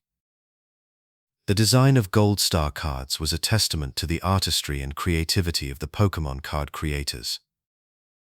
Each card featured a Pokémon breaking through the card's artwork frame, creating a dynamic and visually striking effect. This design choice emphasized the power and presence of the Pokémon, setting Gold Star cards apart from other rare cards of the era. The attention to detail in the artwork, combined with the shimmering foil finish, made these cards stand out in any collection. The aesthetic appeal of Gold Star cards was matched by their gameplay potential, as they often boasted powerful abilities and attacks that could turn the tide of a match. Several key sets featured Gold Star cards, each contributing to the growing excitement and demand among collectors. The first appearance of Gold Star cards was in the EX Team Rocket Returns set, released in 2004. This set included iconic Pokémon like Mudkip, Torchic, and Trico in their shiny forms, setting the stage for future Gold Star releases. Subsequent sets, such as EX Deoxys, EX Delta Species, and EX Dragon Frontiers continued the trend, introducing more beloved Pokémon in their Gold Star versions. Each set release was met with anticipation and enthusiasm, as collectors eagerly sought to add these rare cards to their collections. The reception of Gold Star cards was overwhelmingly positive, with collectors and players alike drawn to their rarity and unique design. Stories from collectors often highlight the thrill of opening a booster pack and discovering a Gold Star card nestled among the regular cards. The excitement of finding such a rare treasure was akin to winning a small lottery, a moment of pure joy that collectors cherished. Many recount the lengths they went to in order to acquire these cards, whether through trading with friends or purchasing packs in hopes of striking gold. The pursuit of Gold Star cards became a defining aspect of collecting during this era, with enthusiasts sharing tales of their most memorable finds. The impact of Gold Star cards on the Pokémon card market was significant, driving both demand and prices to new heights. Their rarity and desirability made them prime targets for collectors looking to complete their sets or invest in valuable cards. As a result, Gold Star cards often commanded higher prices on the secondary market, with some fetching hundreds or even thousands of dollars depending on their condition and popularity. This surge in interest contributed to a broader trend of increased investment in Pokémon cards, as collectors recognized the potential for these rare items to appreciate in value over time. The legacy of Gold Star cards endures in the Pokémon card community, where they are remembered as some of the most iconic and sought-after cards in the game's history. Their introduction marked a turning point in the design and collectability of Pokémon cards, setting a standard for future rare card releases. The allure of Gold Star cards continues to captivate new generations of collectors, many of whom seek to experience the same thrill of discovery that defined the collecting landscape of the mid-2000s. As Pokémon cards continue to evolve, the shimmering legacy of Gold Star cards remains a testament to the enduring magic and appeal of the Pokémon universe. Japanese exclusive Pokémon promo cards are a captivating aspect of the collecting world, offering unique designs and limited releases that intrigue collectors globally. These cards often emerge from special events, tournaments, and anniversaries, each carrying a story that adds to their mystique. The exclusivity of these promos, combined with their artistic flair, makes them coveted treasures in the Pokémon community. Collectors seek these cards not only for their rarity, but also for their connection to the rich history of Pokémon's origins in Japan. One of the most iconic Japanese exclusive promos is the Pikachu Illustrator card, awarded in 1998 to winners of a Koro Koro comic illustration contest. This card is renowned for its rarity and unique artwork, featuring Pikachu holding a paintbrush. Only 39 copies were initially distributed, making it one of the rarest Pokémon cards in existence. The allure of the Pikachu Illustrator card lies in its scarcity and the story behind its creation, capturing the imaginations of collectors worldwide. Another notable promo is the University Magikarp card, distributed during a special event in 2000. This card was awarded to participants who excelled in a Pokémon card game tournament held by the Tamamushi University Hypertest. The card features Magikarp with a unique artwork and was printed in limited quantities, making it a sought-after piece among collectors. The University Magikarp card exemplifies the blend of competition and exclusivity that defines many Japanese promos. Events and tournaments play a crucial role in the release of these exclusive promos. For instance, the annual Pokémon World Championships often feature unique promo cards available only to participants and attendees. These cards serve as mementos of the event, capturing the spirit of competition and camaraderie. The limited availability of these promos enhances their desirability, as collectors strive to obtain pieces of Pokémon history that are tied to specific moments in time. Collectors often share stories of their quests to acquire these elusive cards, highlighting the thrill and determination involved in building a comprehensive collection. The journey to obtain a Japanese exclusive promo can be a challenging one, involving trading, attending events, or purchasing from secondary markets. These stories add a personal dimension to the collecting experience, as each card carries not only its own history, but also the narrative of its acquisition. When comparing Japanese exclusive promos to international releases, the differences in design and availability become apparent. Japanese promos often feature unique artwork and card layouts that differ from those found in other regions. This distinctiveness sets them apart, offering collectors a glimpse into the creative evolution of Pokémon cards in their country of origin. The craftsmanship and attention to detail in Japanese promos are often praised, with many collectors valuing these cards for their aesthetic appeal and cultural significance. The impact of Japanese exclusive promos on global collecting trends is profound. These cards have inspired a dedicated following among international collectors, who appreciate the artistry and rarity they represent. The demand for Japanese promos has contributed to a broader interest in the Pokémon card game, encouraging collectors to explore the diverse offerings from different regions. This cross-cultural appreciation enriches the collecting experience, fostering a sense of global community among Pokémon enthusiasts. Japanese exclusive promos continue to influence the Pokémon card landscape, serving as a testament to the creativity and innovation that have defined the franchise since its inception.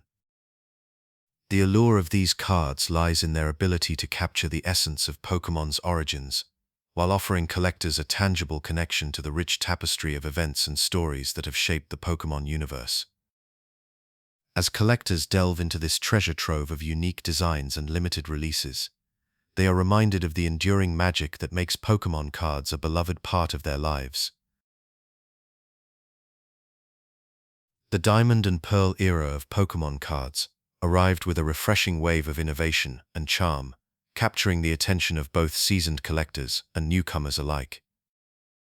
Released in the mid-2000s, these sets introduced several new mechanics that added depth and strategy to the game. Among the most notable features were the introduction of Pokémon with new abilities and the debut of the LV-X cards, which offered powerful enhancements to existing Pokémon.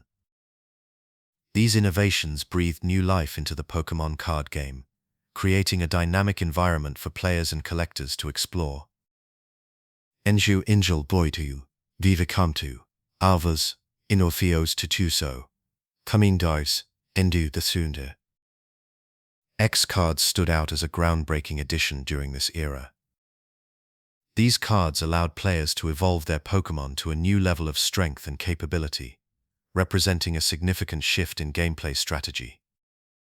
Unlike traditional evolutions,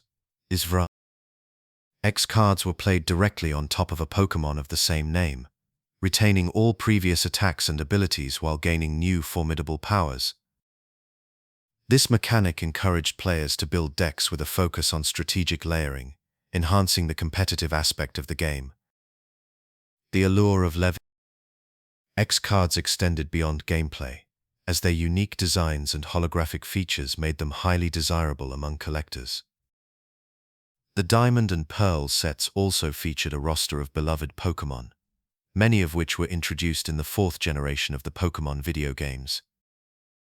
Iconic Pokémon like Dialga, Palkia, and Garchomp made their debut in card form, each bringing its own set of abilities and strategic potential. The artwork of these cards was particularly striking, with vibrant illustrations that captured the essence of each Pokémon. Collectors were drawn to these designs, appreciating the artistry and attention to detail that went into each card. The inclusion of popular Pokémon from the Diamond and Pearl video games further fueled the excitement surrounding these sets, as fans sought to complete their collections with their favorite characters. Collectors from this era often share stories of their most memorable card acquisitions, highlighting the thrill of discovering rare and powerful cards within booster packs. The excitement of pulling a coveted X card or a holographic favorite added a layer of anticipation to each pack opening. For many, these experiences were not just about the cards themselves, but also about the shared moments with friends and family. Trading and battling with these cards became a social activity, fostering connections and creating lasting memories within the community. The legacy of the Diamond and Pearl era is evident in the continued popularity of these sets among collectors. The introduction of X cards set a precedent for future expansions, influencing the development of new mechanics and gameplay strategies. The emphasis on strategic depth and the incorporation of beloved Pokémon characters helped to solidify the Pokémon card game as a staple in the world of trading card games.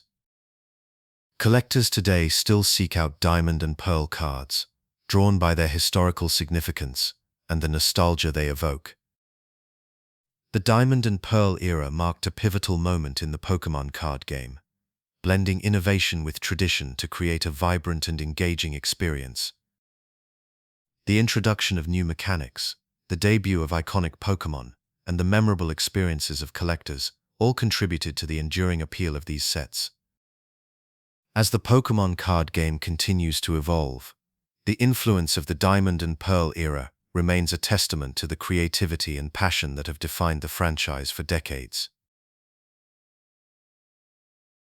The black and white era of Pokémon cards introduced a fresh wave of innovation and excitement to the trading card game, beginning in the early 2010s. This era marked a pivotal shift in the game's mechanics and aesthetics, offering players and collectors a new dimension of engagement. The introduction of Pokémon from the Unova region brought a diverse array of creatures into the spotlight, each with unique abilities and captivating designs. The Black and White series was characterized by its bold artistic choices and thematic depth, which resonated with fans across the globe. One of the most significant gameplay changes during the Black and White era was the introduction of the Pokémon EX cards. These powerful cards featured enhanced abilities and higher hit points, making them formidable additions to any deck. Unlike previous iterations, Pokémon EX cards provided a strategic challenge, as knocking one out allowed the opponent to draw 2 prize cards instead of 1. This mechanic added a layer of risk and reward, encouraging players to think carefully about their deck compositions and battle strategies. The presence of Pokémon EX cards invigorated the competitive scene, as players sought to master the balance between strength and vulnerability.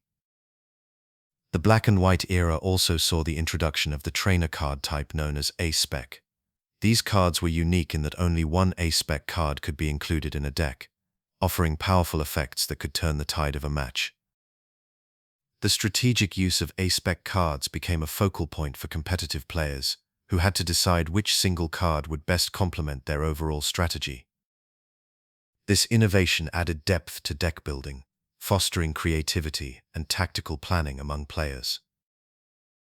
Several notable sets emerged during the black and white era, each contributing to the rich tapestry of the Pokémon universe.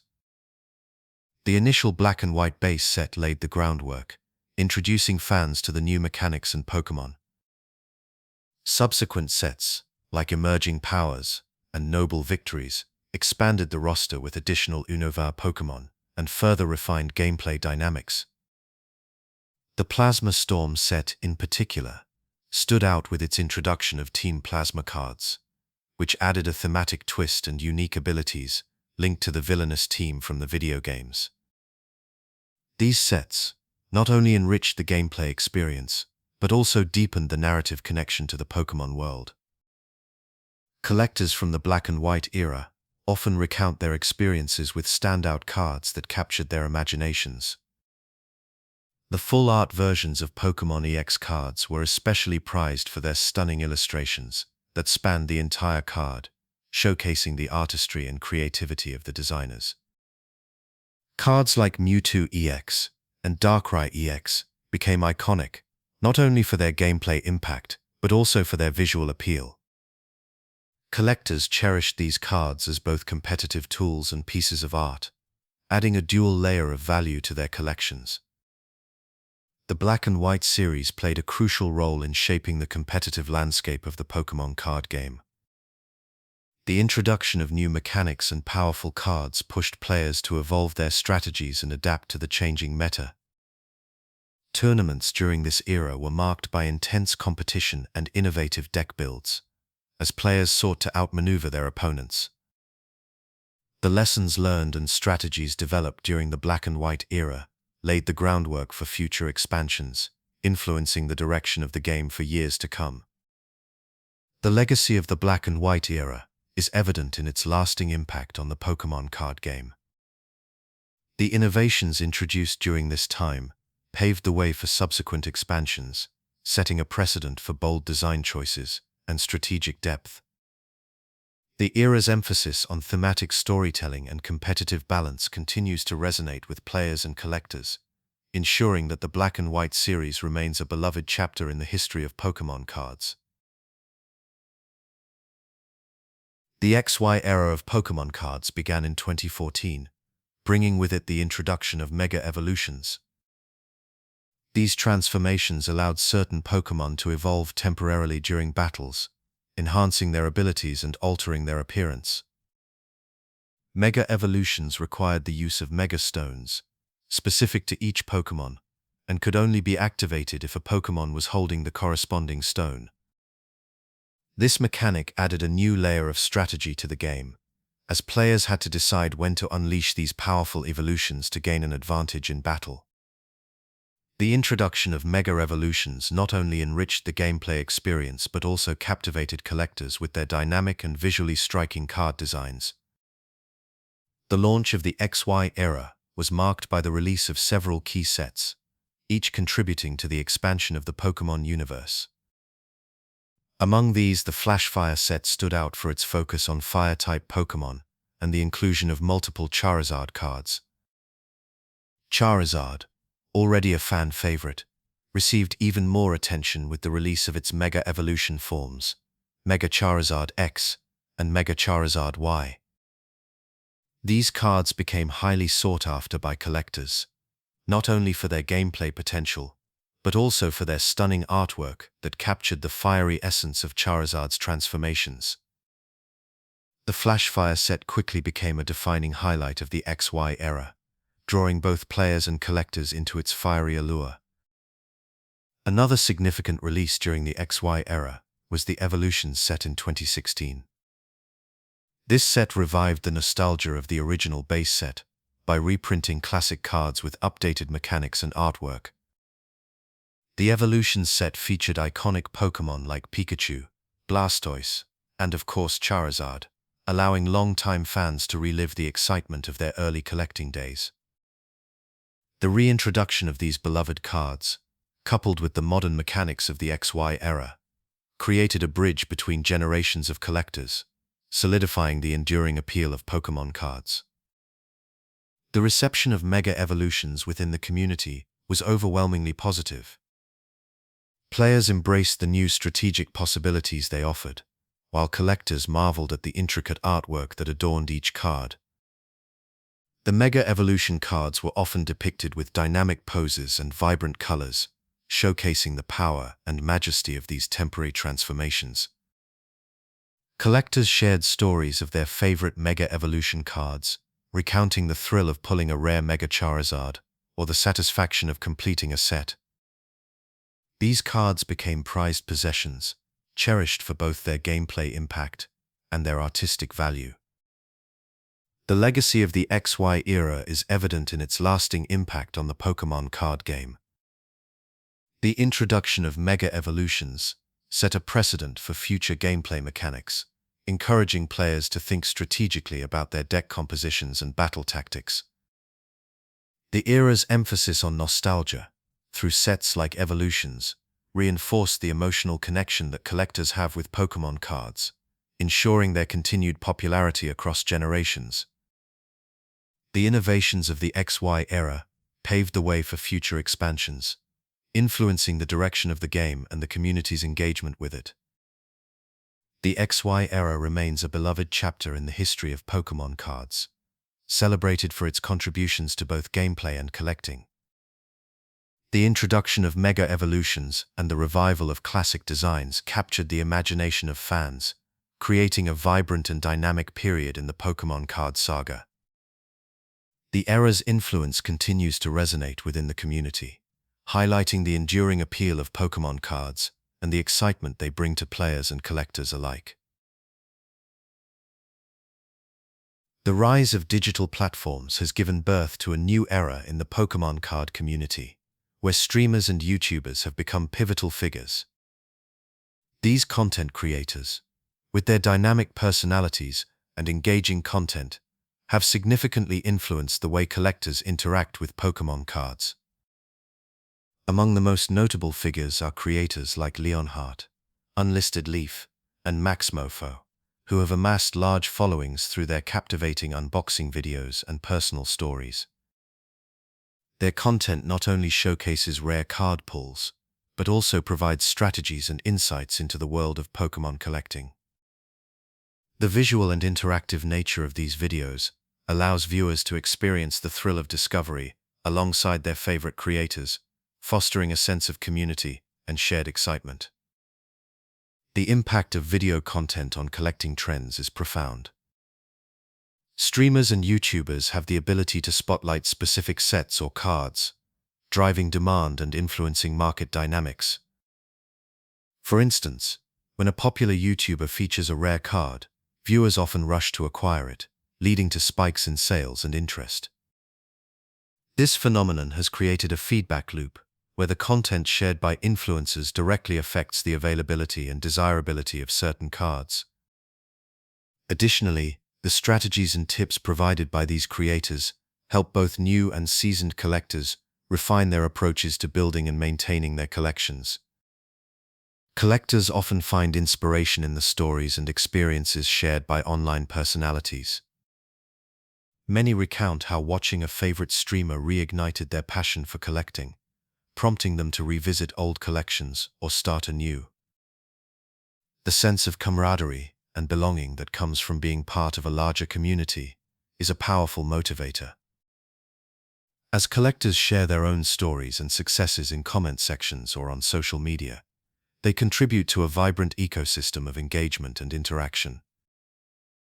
This digital dialogue enhances the overall experience of collecting, as individuals connect over shared interests and milestones. Social media platforms play a crucial role in facilitating community engagement. They provide spaces where fans can discuss content, share their own collections, and participate in virtual events or giveaways. Platforms like Instagram, Twitter, and TikTok serve as hubs for showcasing personal collections and connecting with fellow enthusiasts. The ease of sharing and accessing content has democratized the collecting experience, allowing fans from all corners of the globe to participate in the Pokémon card community.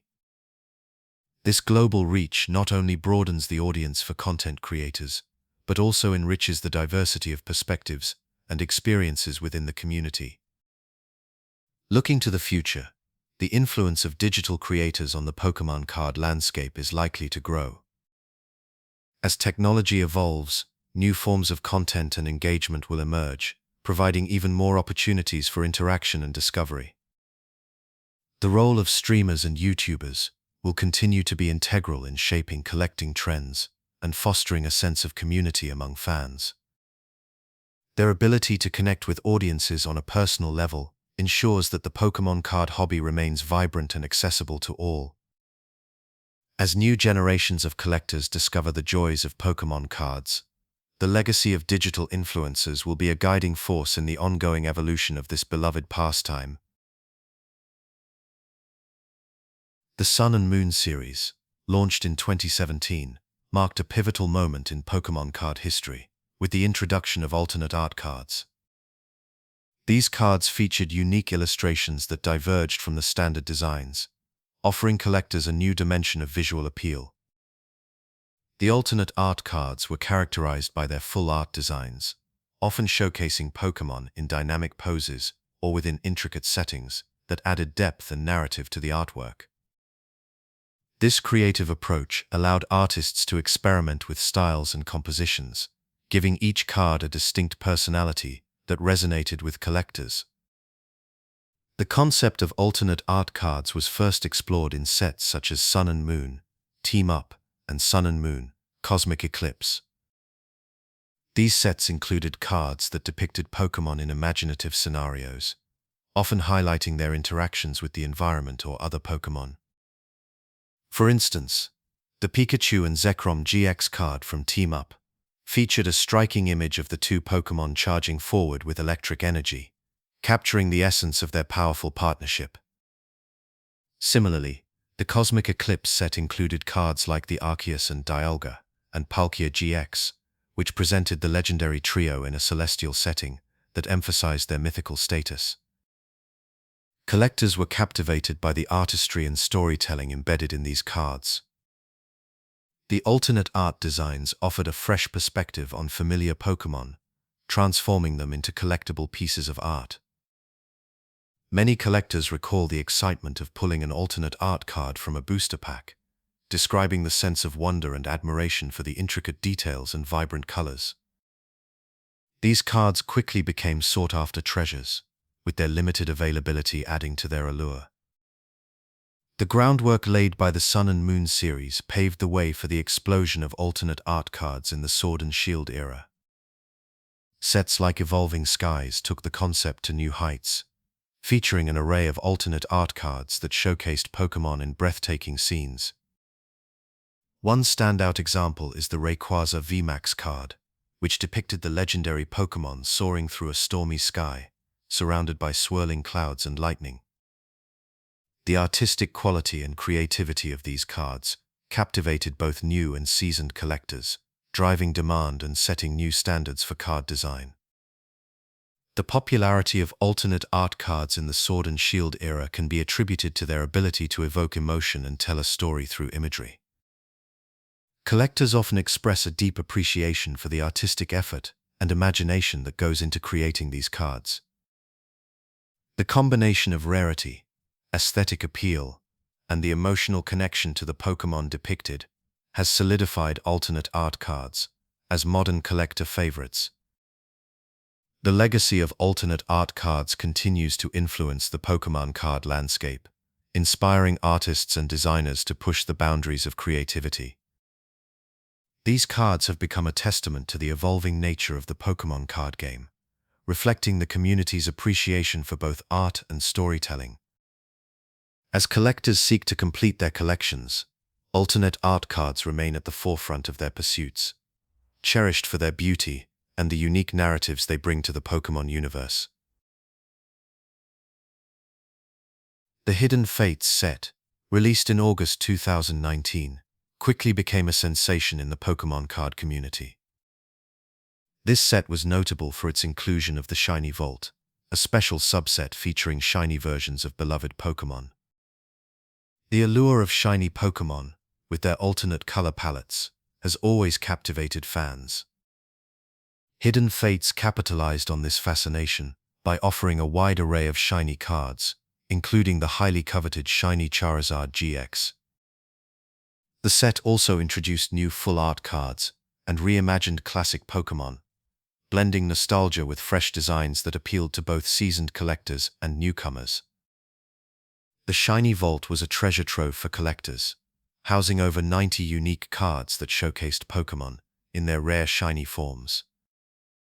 These cards were not only visually stunning, but also relatively scarce, making them highly sought after. The thrill of potentially pulling a shiny Pokémon from a pack added an element of excitement and anticipation to the collecting experience.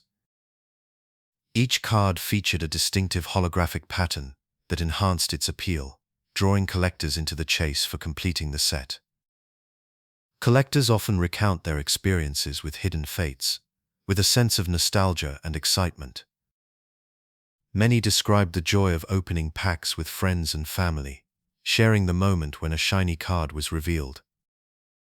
The set became a catalyst for community gatherings and trade nights, where enthusiasts could exchange stories and cards. The social aspect of collecting was amplified by Hidden Fates, fostering a sense of camaraderie among fans who were united by their love for shiny Pokémon. The impact of Hidden Fates on the Pokémon card market was significant.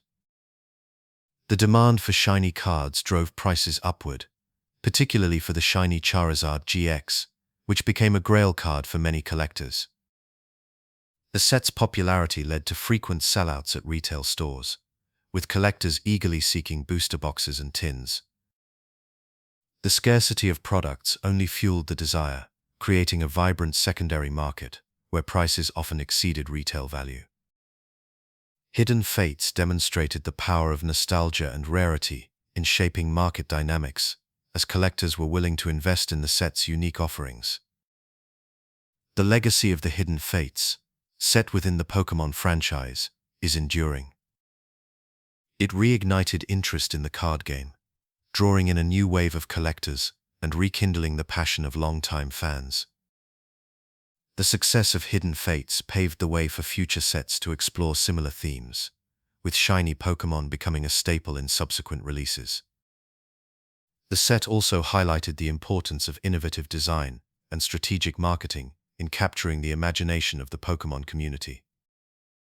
Hidden Fates remains a beloved chapter in the Pokémon card saga, remembered for its artistic creativity and the joy it brought to collectors around the world. The set's influence is evident in the continued popularity of shiny Pokémon, as well as the ongoing enthusiasm for discovering rare and unique cards. As collectors reflect on their journeys with Hidden Fates, the set is celebrated as a testament to the enduring appeal of Pokémon and the magic of collecting. The Sword and Shield era of Pokémon cards began in early 2020, marking a significant shift in the trading card game landscape. With the release of the Sword and Shield base set, players and collectors were introduced to a new generation of Pokémon, hailing from the Galar region. This set was notable for introducing the V and VMAX mechanics, which breathed new life into the game. Pokémon Vive cards offered powerful abilities and higher hit points, creating fresh strategies for players.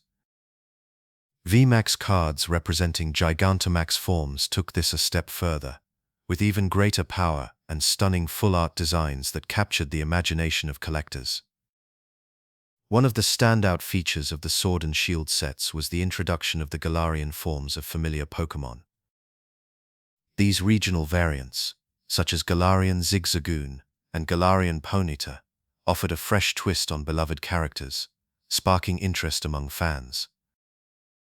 The sets also showcased new Pokémon from the Galar region, including the starters Grookey, Scorbunny, and Sobble, each with their own unique evolutions and abilities.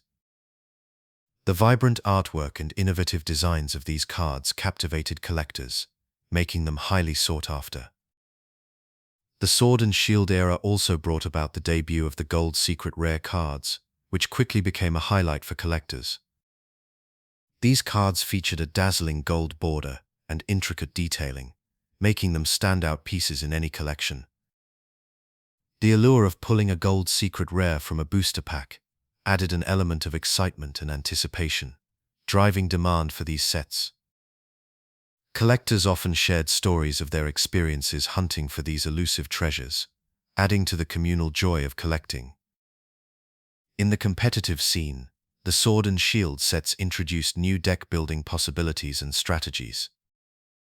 The powerful V and VMAX cards reshaped the meta, with players devising innovative tactics to maximize their potential. Popular decks often centered around these cards, with Pokémon like Zacian V and Eternatus VIFMAX becoming staples in tournaments. The dynamic nature of the gameplay during this era kept the competitive scene vibrant and engaging, drawing in both seasoned players and newcomers eager to test their skills. Collectors and players alike were drawn to the Sword and Shield sets, not only for their gameplay innovations, but also for the rich storytelling woven into the card designs. The artwork depicted scenes from the Galar region, capturing the essence of the Pokémon world and its diverse inhabitants. This attention to detail and narrative depth resonated with fans, enhancing their connection to the cards and the broader Pokémon universe.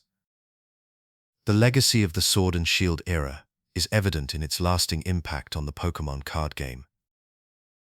The introduction of V and VMAX cards set a new standard for power and design, influencing future expansions and gameplay mechanics.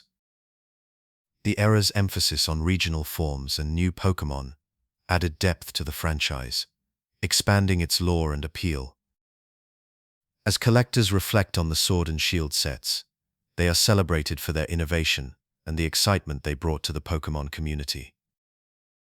The Sword and Shield era continues to be a defining chapter in the Pokémon card narrative, remembered for its contributions to both the collecting and competitive aspects of the game. The set's influence is felt in the continued popularity of the cards and the strategies they inspired, cementing their place in the hearts of fans around the world. Pikachu's journey as the face of the Pokémon franchise began with its introduction in the original Pokémon Red and Blue games. Its design, characterized by bright yellow fur, large expressive eyes, and rosy cheeks, immediately stood out. This combination of features gave Pikachu an approachable and friendly appearance, making it an instant favorite among players. As the franchise expanded into trading cards, Pikachu's image was prominently featured, further cementing its status as the mascot of Pokémon. The first Pikachu card, released in the base set, showcased the electric mouse Pokémon with a simple yet endearing illustration, capturing the essence of its playful nature. Over the years, Pikachu's design has evolved, yet it has retained its core characteristics that fans have come to love. In the Pokémon universe, Pikachu holds significant cultural weight. It represents the spirit of adventure and friendship that the series embodies. Pikachu's role in the animated series, as the loyal companion of protagonist Ash Ketchum, has been pivotal in establishing its iconic status. The character's personality, marked by bravery and loyalty, resonates with audiences, making Pikachu a symbol of perseverance and camaraderie. This emotional connection has translated into the card game, where Pikachu cards are not only valued for their gameplay, but also for the nostalgia and affection they evoke. Collectors often cherish Pikachu cards, not just for their rarity, but for the memories they represent, from childhood battles to moments of triumph in the anime. Pikachu's presence in the marketing and branding of Pokémon is unparalleled. Its image is ubiquitous, appearing on merchandise ranging from toys to apparel, making it a recognizable symbol worldwide. This strategic use of Pikachu in marketing has played a crucial role in the global success of Pokémon. The character's universal appeal transcends cultural and linguistic barriers, allowing it to resonate with fans of all ages and backgrounds. Pikachu's marketability is further enhanced by its adaptability. It can be cute and approachable for younger audiences, while also embodying strength and determination for older fans.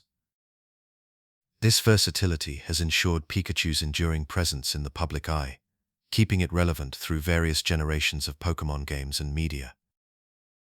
Collectors often share stories of their prized Pikachu memorabilia, recounting the joy of acquiring a rare Pikachu card or the thrill of finding a vintage plush toy. These items often hold sentimental value, reminding collectors of their first encounters with Pokémon and the sense of wonder it inspired. Pikachu cards, especially those featuring unique artwork or limited editions, are highly sought after in the collector's market. The demand for these cards is driven not only by their rarity, but also by the deep-seated affection fans have for Pikachu. This emotional attachment enhances the value of Pikachu memorabilia, making it a cornerstone of many collections. Pikachu's legacy as a beloved figure in the Pokémon community is undeniable. Its role as the franchise's mascot has positioned it as a cultural icon, representing the joy and excitement that Pokémon brings to its fans. Pikachu's enduring popularity is a testament to its ability to capture the imagination and hearts of people across the globe. As new generations of fans discover Pokémon, Pikachu continues to be a symbol of the franchise's rich history and bright future. Its presence in the card game, television series, and merchandise ensures that Pikachu remains an integral part of the Pokémon experience, cherished by collectors and fans alike. The year 2016 marked a significant moment in the Pokémon franchise, with the launch of Pokémon GO, a mobile game that revolutionized the way fans interacted with the Pokémon universe. Utilizing augmented reality technology, the game allowed players to capture Pokémon in real-world locations, blending the virtual and physical worlds in a way that had never been done before. This innovative approach captivated millions of players globally, sparking a cultural phenomenon that saw people of all ages gathering in parks, city squares, and landmarks, all united by the shared goal of catching Pokémon. The game's impact extended far beyond its digital confines, rekindling interest in Pokémon across various media, including the trading card game. The resurgence of interest in Pokémon cards was a direct result of the Pokémon GO craze. As players immersed themselves in the mobile game, nostalgia for the original Pokémon experience flourished. This renewed enthusiasm prompted many to revisit the trading card game, either by dusting off old collections or by diving into the world of card collecting for the first time.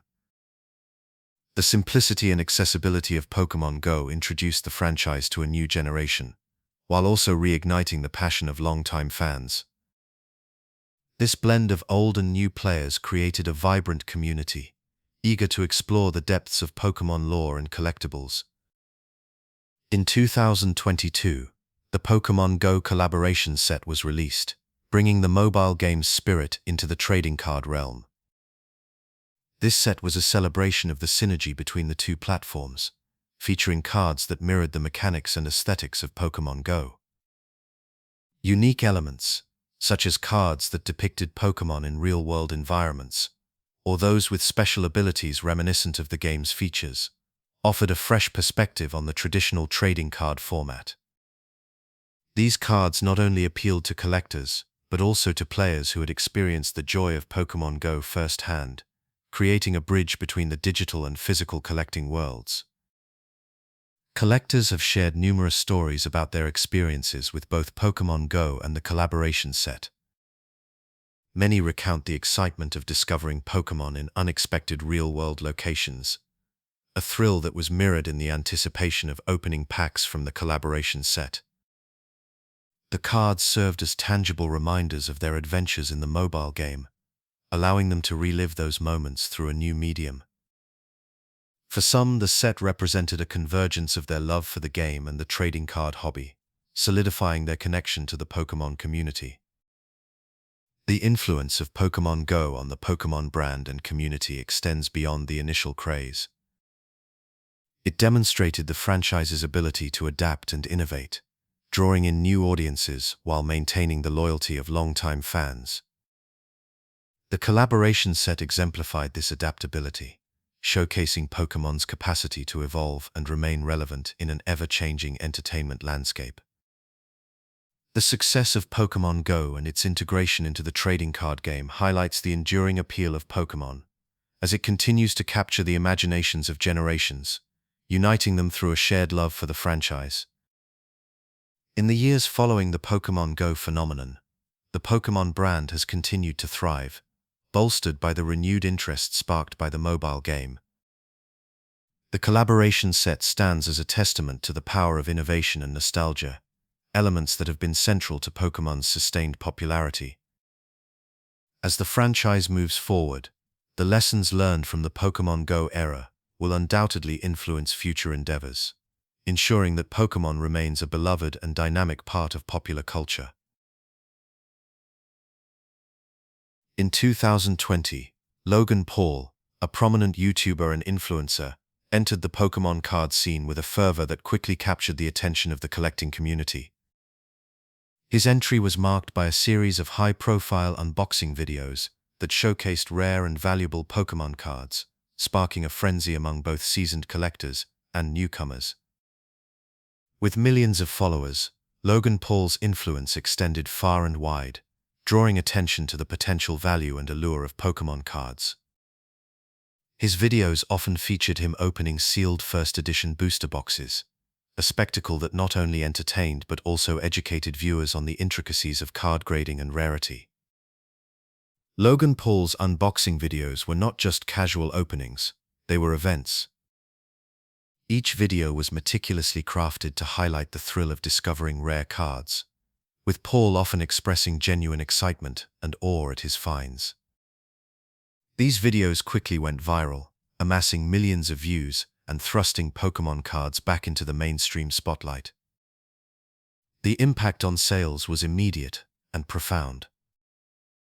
Retailers and online platforms reported a surge in demand, with many struggling to keep up with the influx of new collectors eager to emulate Paul's success. The scarcity of certain products only added to the allure, creating a sense of urgency among buyers. The renewed interest in Pokémon cards was not limited to casual fans. Investors, too, began to take notice of the potential for significant returns. Logan Paul's videos often highlighted the monetary value of rare cards, discussing their worth in the context of auctions and private sales. This focus on the financial aspect of collecting attracted a new demographic of investors who saw Pokémon cards as a viable investment opportunity. The market responded accordingly, with prices for rare and graded cards reaching unprecedented heights. This phenomenon was further amplified by social media, where discussions about Pokémon card values and collecting strategies proliferated. Social media platforms played a crucial role in amplifying the Logan Paul effect.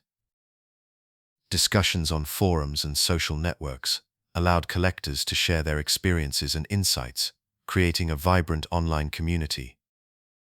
Hashtags related to Pokémon cards began trending, and the visibility of the hobby increased exponentially.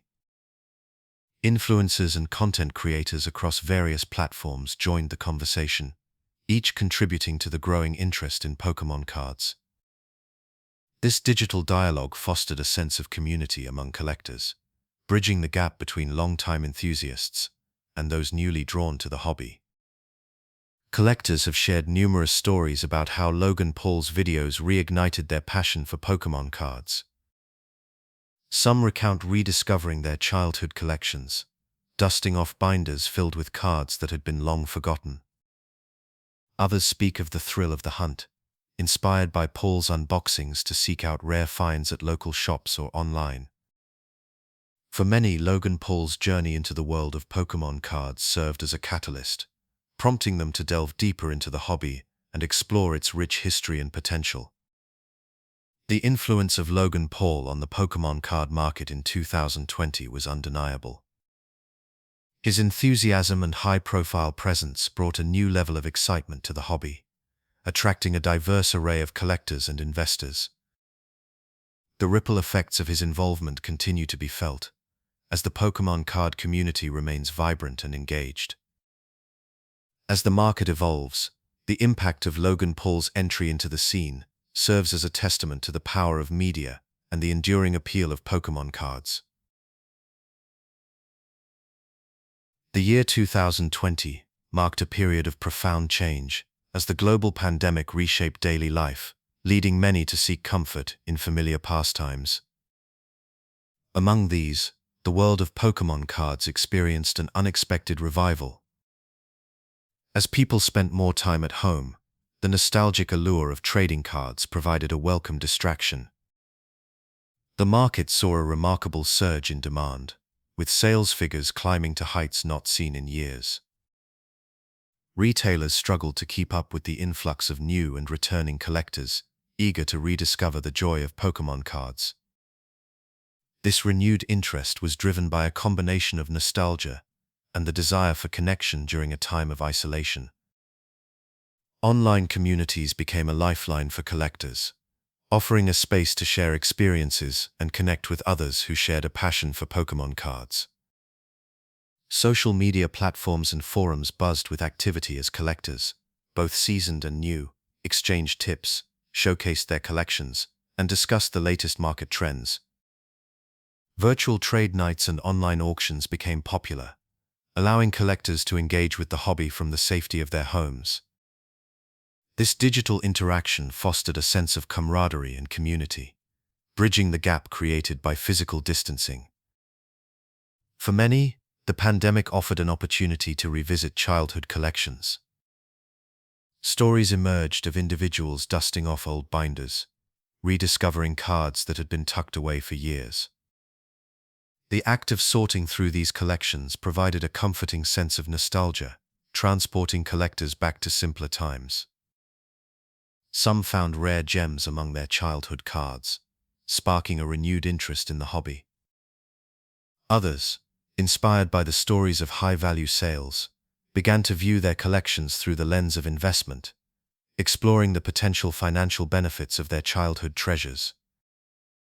The pandemic also influenced trading practices. With social distancing measures in place, traditional in-person trades became challenging. Collectors adapted by turning to online platforms to buy, sell, and trade cards. This shift to digital trading expanded the reach of the community, allowing collectors to connect with others across the globe. The convenience of online transactions brought a new level of accessibility to the hobby, enabling collectors to acquire cards that might have been difficult to find locally. The surge in demand during the pandemic had lasting effects on the Pokémon card market. Prices for rare and sought-after cards soared, driven by increased interest and the influence of high-profile collectors and influencers. The market's rapid growth attracted a new wave of investors, eager to capitalize on the potential returns. This influx of interest led to a re-evaluation of the value of Pokémon cards, with many seeing them as a viable investment opportunity. As the world began to adapt to the new normal, the changes in the Pokémon card landscape endured. The sense of community fostered during the pandemic continued to thrive, with collectors remaining connected through online platforms and virtual events. The experience of rediscovery and the shared nostalgia of collecting created a bond among enthusiasts, strengthening the Pokémon card community. The pandemic's impact on the hobby underscored the enduring appeal of Pokémon cards, highlighting their ability to bring joy and connection in challenging times. In the early months of 2020, the Pokémon card market experienced an unprecedented surge in demand, causing a significant strain on major retailers like Target and Walmart. As collectors and fans flocked to these stores, eager to obtain the latest sets and booster packs, the shelves were quickly emptied, leading to widespread shortages. The scarcity of Pokémon cards became a prominent issue, with many stores struggling to restock and meet the overwhelming consumer demand. This phenomenon was not only a testament to the enduring popularity of Pokémon cards, but also a reflection of the shifting dynamics within the collecting community. The reasons behind these retail shortages were multifaceted. The global pandemic had reignited interest in hobbies and collectibles, as people sought comfort in familiar pastimes. Pokémon cards, with their nostalgic appeal and vibrant community, became a focal point for many seeking a sense of normalcy and connection. Additionally, the influence of social media and high-profile collectors brought new attention to the hobby, drawing in a wave of new enthusiasts eager to join the collecting adventure. This influx of interest, combined with production delays and distribution challenges, created a perfect storm that left store shelves barren. The buying frenzy that ensued was marked by scenes of eager customers lining up outside stores, hoping to secure the latest releases. Reports of long lines and rapid sellouts became commonplace, with many collectors leaving empty-handed after hours of waiting. The frustration among fans was palpable, as the thrill of finding new cards was replaced by disappointment and the realization that securing Pokémon cards had become a competitive endeavor. The scarcity of products in retail outlets intensified the desire to collect, as the challenge of finding cards only added to their allure. Amidst the shortages, the rise of reselling emerged as a significant factor, influencing the market. Opportunistic individuals capitalized on the high demand by purchasing large quantities of cards and reselling them at inflated prices. This practice, while lucrative for some, further exacerbated the divide between collectors and resellers. Genuine fans, eager to expand their collections, found themselves competing with those motivated by profit, leading to heightened tensions within the community. The presence of resellers at retail locations became a common sight, as they sought to secure as much product as possible for resale online. In response to these challenges, the community began to adapt and develop strategies for coping with the shortages. Online forums and social media groups became hubs of information, where collectors shared tips on restock times and locations. Some stores implemented purchase limits to curb bulk buying and ensure more customers could access products. Collectors also turned to alternative methods, such as trading and purchasing from smaller local game shops, to find the cards they sought. The sense of camaraderie within the community grew stronger, as individuals banded together to help each other navigate the scarcity. The impact of these shortages extended beyond the immediate frustration of empty shelves. They highlighted the evolving landscape of Pokémon card collecting, where the balance between passion and profit became increasingly pronounced. The challenges faced by collectors underscored the need for adaptability and resilience in the face of market fluctuations. Despite the difficulties, the enduring appeal of Pokémon cards remained steadfast, as fans continued to pursue their passion with determination and creativity.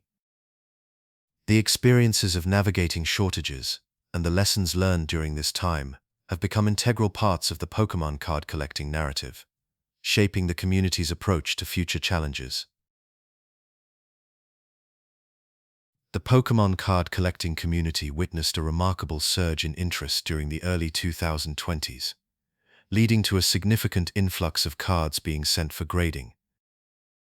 Among the grading companies, PSA, or Professional Sports Authenticator, became a focal point for collectors seeking to authenticate and evaluate their prized possessions. The grading process at PSA involves a meticulous examination of each card's condition, centering, edges, and surface. This detailed scrutiny results in a numerical grade that reflects the card's overall quality. Collectors value this grade as it provides a reliable measure of a card's worth and authenticity, which is crucial in a market where value can fluctuate dramatically based on these factors. As the demand for graded cards skyrocketed, PSA faced an unprecedented backlog. The sheer volume of submissions overwhelmed the company's capacity, resulting in extended turnaround times that stretched from weeks to several months. This delay in grading not only frustrated collectors eager to have their cards returned, but also impacted the market dynamics. Cards that were once quickly graded and returned to the market now sat in limbo, affecting their availability and consequently their market value. The backlog became a topic of considerable discussion within the community, highlighting the growing pains of a hobby experiencing rapid expansion. Collectors navigating the grading process during this period often faced challenges and uncertainties. Many found themselves in lengthy queues, waiting for updates on their submissions. The anticipation of receiving a high grade was tempered by the reality of delays, which left some collectors questioning the timing of their investment decisions. Stories emerged of individuals who had submitted cards prior to the boom, only to find their returns delayed by the influx of new submissions. For some, the wait was a test of patience, while others saw it as a necessary step in preserving the integrity and value of their collections. The importance of graded cards in the current market cannot be overstated. A card's grade can significantly influence its desirability and price, with higher graded cards commanding premium prices. This has made grading an essential part of the collecting and investing strategy for many enthusiasts. The presence of a grade provides reassurance to buyers about the card's condition, reducing the risk of purchasing a card that might not meet expectations. As a result, graded cards have become a cornerstone of the Pokémon card market, driving both sales and investment interest. Looking ahead, the challenges faced by grading companies like PSA highlight the need for adaptation and innovation in the industry. As the community continues to grow, grading services must find ways to increase efficiency and reduce wait times to meet the demands of collectors. This could involve expanding operations, investing in new technologies, or refining grading processes to handle larger volumes without compromising on quality. The future of grading will likely see a balance between maintaining rigorous standards and accommodating the increasing interest in Pokémon card collecting. The experience of navigating the grading backlog has underscored the evolving nature of the Pokémon card market. Collectors have learned to adapt to changing circumstances, finding new ways to engage with their hobby, even amid challenges. The lessons from this period will inform future interactions with grading services, shaping the strategies of both collectors and investors as they continue to explore the vibrant world of Pokémon cards. Counterfeit Pokémon cards have become a pressing concern for collectors and enthusiasts, as the market's expansion has inevitably attracted those seeking to exploit its popularity. Counterfeiters employ various tactics to create cards that mimic the appearance of genuine ones, making it increasingly challenging for collectors to discern authenticity. Common types of counterfeit cards include those with slight variations in artwork, color discrepancies, or inferior cardstock quality. These subtle differences can deceive even seasoned collectors, underscoring the importance of vigilance and knowledge in the hobby. Collectors have shared numerous stories of encountering fake cards, often learning valuable lessons in the process. One such tale involves a collector who purchased what appeared to be a rare holographic Charizard card, only to discover upon closer inspection that the card's holographic layer was a poorly applied sticker rather than an integral part of the card itself. This experience highlighted the necessity of thorough examination and skepticism, especially when dealing with high-value cards. Another collector recalled purchasing a set of cards online, attracted by a price that seemed too good to be true. Upon receiving the cards, it became evident that the texture and print quality were off, leading to the realization that the entire set was counterfeit. These experiences serve as cautionary tales, reminding collectors to verify sources and be wary of deals that appear unusually favorable.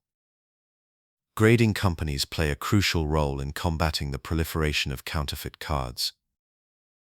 By providing a professional assessment of a card's authenticity and condition, grading services offer collectors a reliable means of ensuring their cards are genuine.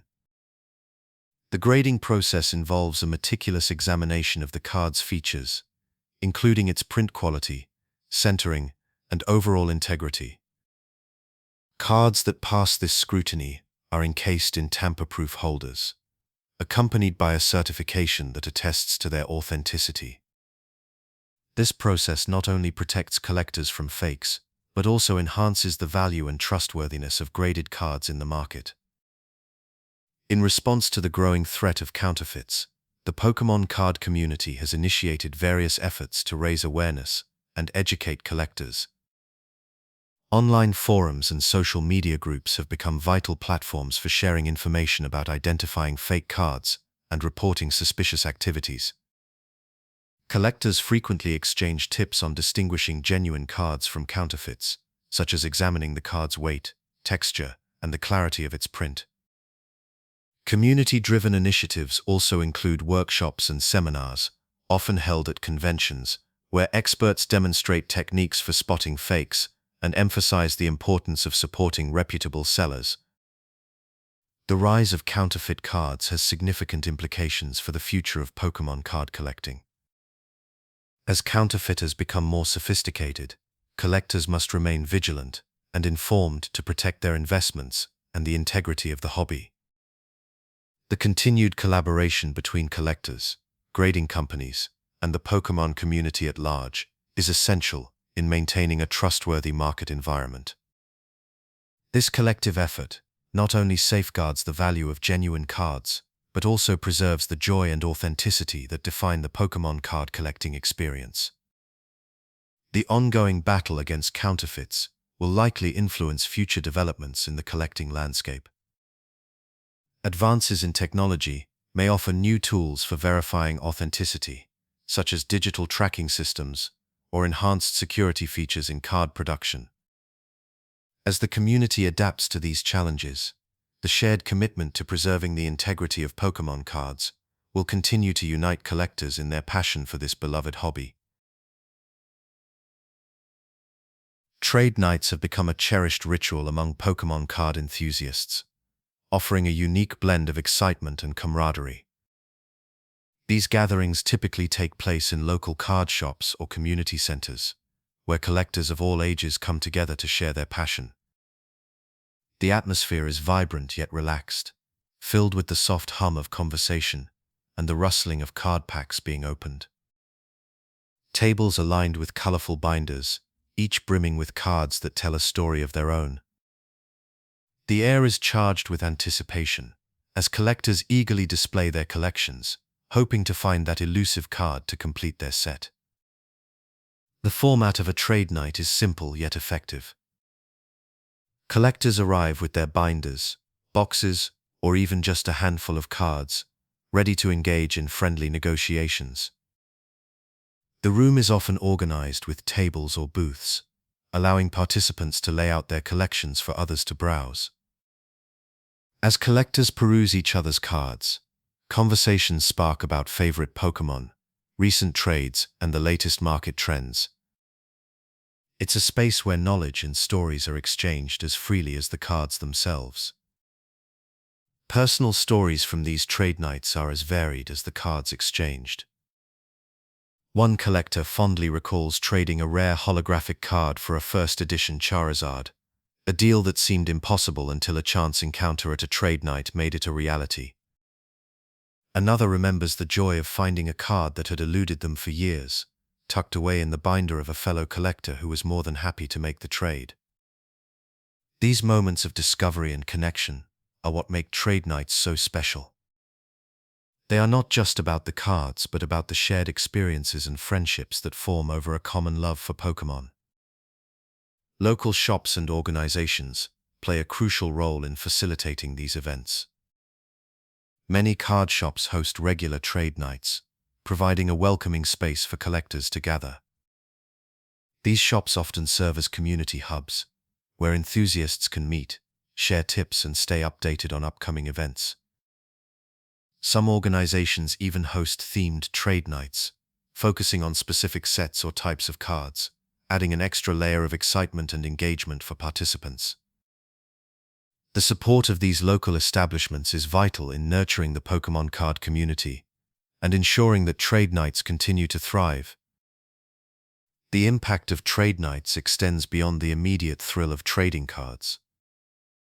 They foster a sense of belonging and community among collectors, creating bonds that often extend outside the confines of the event. For many, these gatherings are a way to connect with others who share their passion, providing a sense of camaraderie and support. Trade nights also offer an opportunity for newer collectors to learn from more experienced ones, gaining insights into card values, strategies, and the intricacies of the Pokémon card market. The significance of trade nights in Pokémon culture cannot be overstated. They represent the heart of the collecting community, where the joy of the hobby is celebrated in its purest form. These gatherings are a testament to the enduring appeal of Pokémon cards, bringing people together in a shared pursuit of discovery and connection. As long as there are cards to trade and stories to share, trade nights will continue to be a beloved tradition, enriching the lives of collectors and keeping the spirit of Pokémon alive. The Pokémon card community is a vibrant tapestry woven from threads of nostalgia and ambition. At its heart lies a growing divide between collectors and investors, each group driven by distinct motivations. Collectors often cherish the cards for their sentimental value, relishing the memories and joy they evoke. For them, the thrill lies in the hunt for a card that completes a childhood set or rekindles a fond memory. Their collections are personal narratives, each card a chapter in their Pokémon journey. The tactile experience of holding a card, admiring its artwork, and recalling the first time they saw it in a pack is what fuels their passion. Investors, on the other hand, approach Pokémon cards with a different lens. They view the cards as assets, akin to stocks or real estate, with potential for significant financial returns. The allure for them is in the numbers, the rising prices, the potential for profit. They track market trends, study auction results, and keep a keen eye on cards that promise high returns. For investors, a card's worth is often measured by its market value, its rarity, and its condition. The excitement lies in the acquisition of a card that will appreciate over time, becoming a lucrative investment. This divide has shaped the dynamics within the community in profound ways. Trading practices, once a simple exchange of cards between friends, have evolved into complex negotiations, influenced by market values. Collectors may find themselves frustrated when a card they desire is priced out of reach, due to its investment potential. Conversely, investors might view certain trades as opportunities to maximize their portfolio's value. This shift has introduced a layer of tension, as the joy of collecting sometimes clashes with the pursuit of profit. Stories from individuals on both sides of this divide highlight the diverse experiences within the community. A collector might recount the joy of trading for a card that completes a beloved set, valuing the emotional connection over monetary worth. Meanwhile, an investor might share the thrill of acquiring a rare card at an auction, anticipating its future value. These narratives illustrate the varied paths enthusiasts take in their Pokémon journey, each shaped by their unique motivations. The impact of this divide extends beyond individual experiences, influencing broader market trends. The influx of investors has led to increased demand for certain cards, driving up prices and creating a competitive landscape. As a result, some collectors find themselves priced out of the market, unable to acquire cards that once held sentimental value. This shift has sparked discussions about the accessibility of the hobby and the balance between collecting for joy and for profit. Looking ahead, the Pokémon card community faces important considerations. As the lines between collecting and investing continue to blur, enthusiasts must navigate a landscape where financial and emotional values intersect. The challenge lies in preserving the nostalgic joy that has long defined Pokémon collecting, while embracing the opportunities that investment brings. This balance is crucial for ensuring that the community remains inclusive and vibrant, welcoming both those who seek the thrill of nostalgia and those drawn by the allure of investment.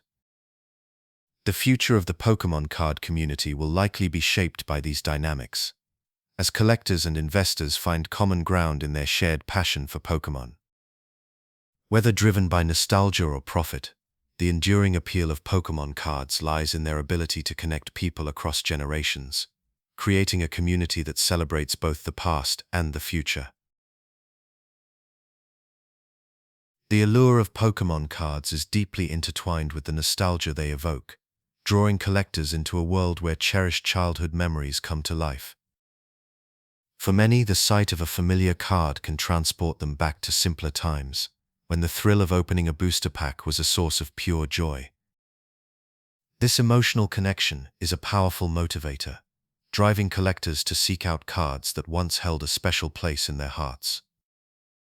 The tactile sensation of holding a card, the vibrant artwork, and the familiar characters all contribute to a sense of comfort and familiarity that resonates deeply with fans.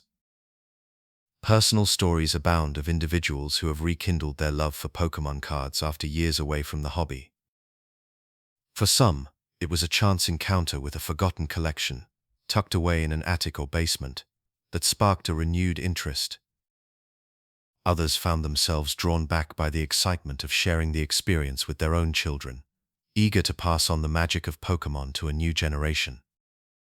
These stories highlight the enduring appeal of Pokémon cards, as they serve as tangible links to the past, connecting collectors to moments of innocence and wonder. Nostalgia plays a significant role in shaping collecting motivations and trends. Many collectors are driven by the desire to complete sets they started as children, fulfilling a dream that may have been out of reach in their youth. The pursuit of these nostalgic goals often leads to a deeper appreciation for the cards and the stories they tell.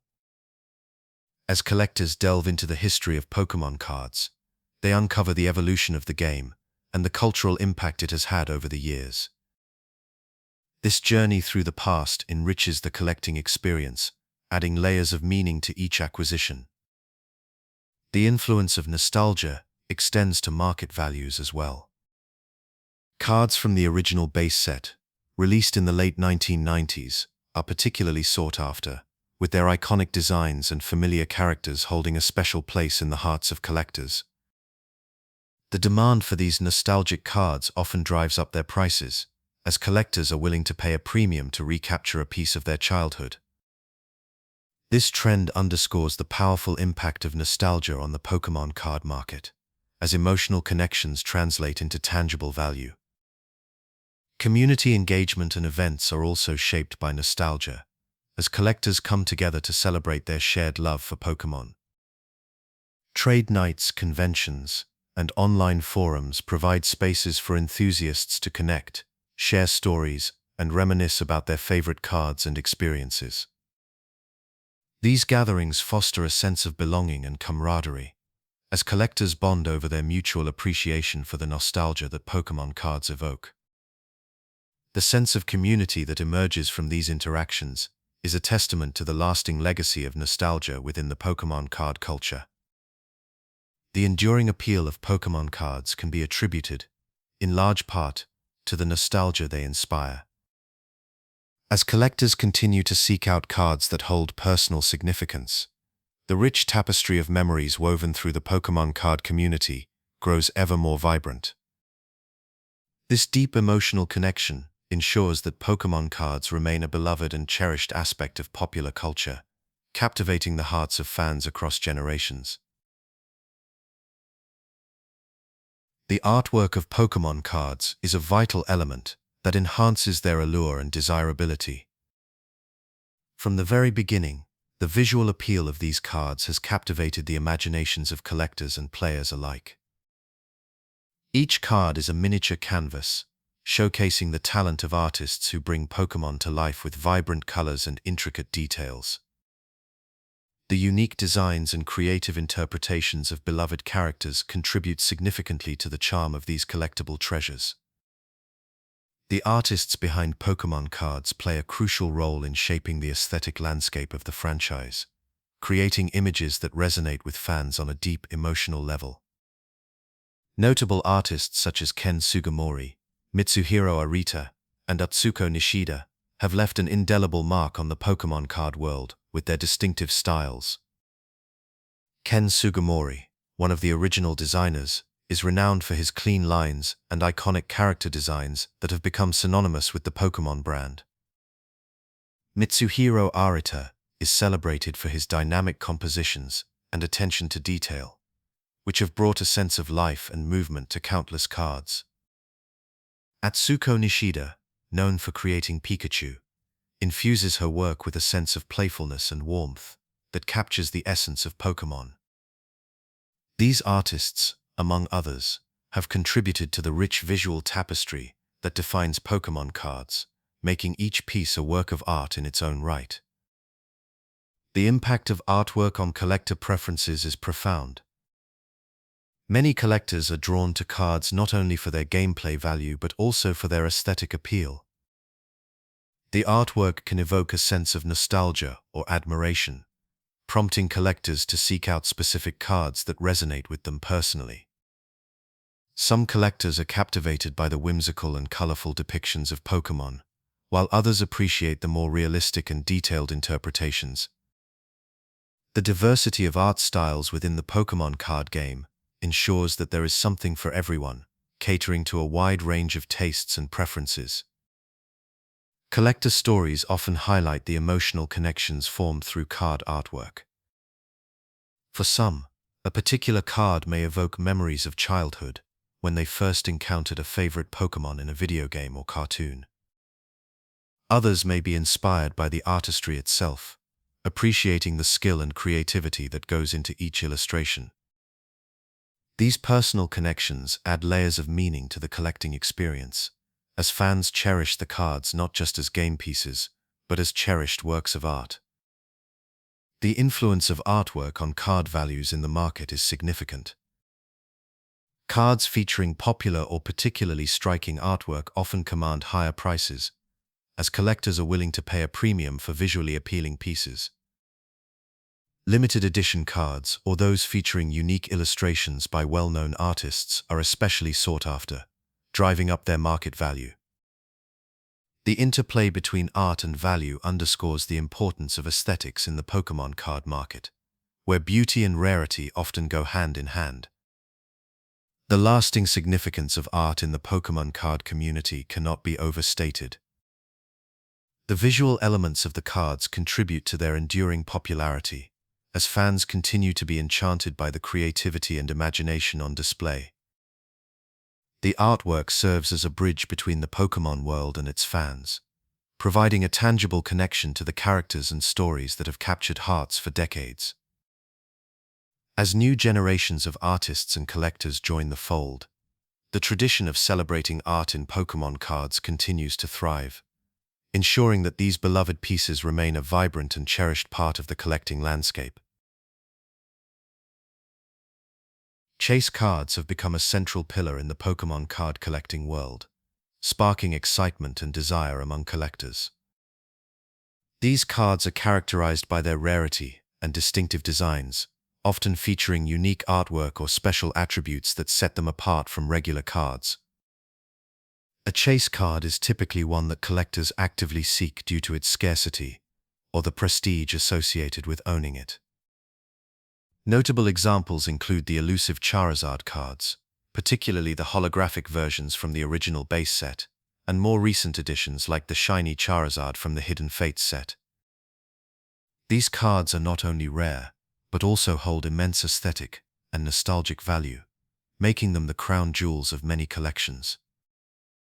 The pursuit of chase cards is an emotional journey filled with anticipation and the thrill of discovery.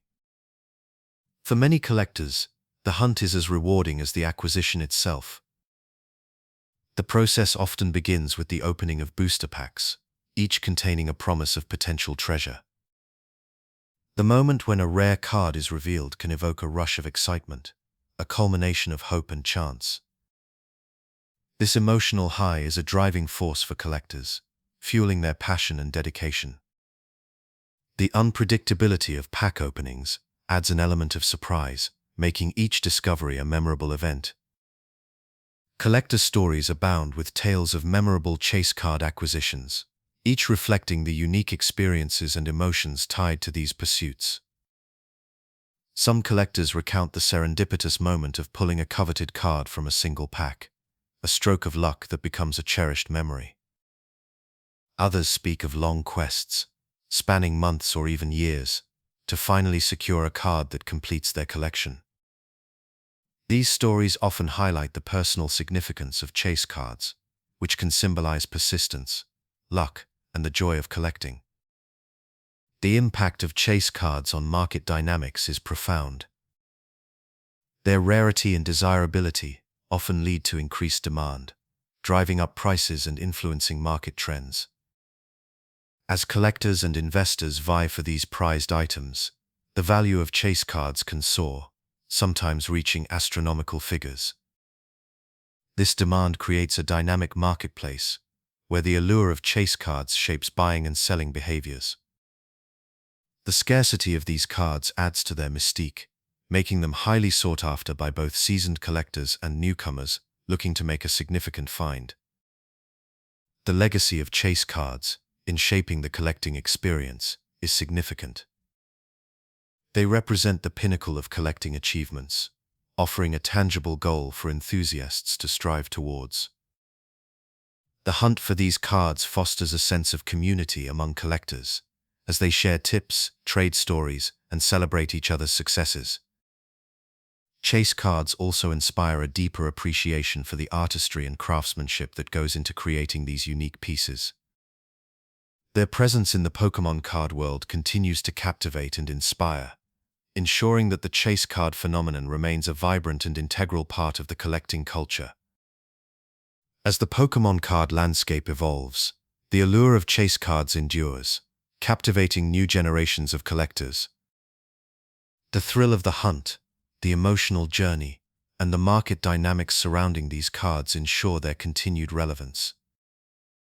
Whether driven by nostalgia, investment potential, or the simple joy of collecting, chase cards hold a special place in the hearts of fans.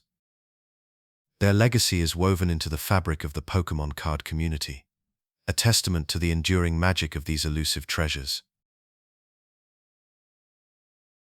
High-end auction sales have become a defining aspect of the Pokémon card collecting world, offering a platform where the most coveted cards find new homes. Notable auction houses such as Heritage Auctions, PWCC Marketplace, and Golden Auctions have specialized in bringing these rare treasures to the forefront. These venues have become synonymous with prestige and excitement, drawing in collectors from across the globe eager to participate in the competitive bidding process. Each auction is a spectacle, where the anticipation builds as bids climb higher, reflecting the immense value and desirability of the cards on offer. Record-breaking sales at these auctions have captured the attention of both collectors and the broader public, reshaping perceptions of Pokémon cards as serious investments. The sale of a first-edition Shadowless Charizard card for over $300,000 is one such example that made headlines, setting a new benchmark for what collectors are willing to pay. These high-profile sales highlight the significant financial potential of Pokémon cards, attracting both seasoned collectors and new investors to the market. As these record prices are achieved, they serve to validate the status of Pokémon cards as valuable assets, comparable to other forms of collectible art. The emotions tied to auction bidding are intense and varied, with participants experiencing a blend of excitement, anxiety, and determination. Collectors often describe the adrenaline rush that accompanies the final moments of an auction, as they watch bids rise and strategize their next move.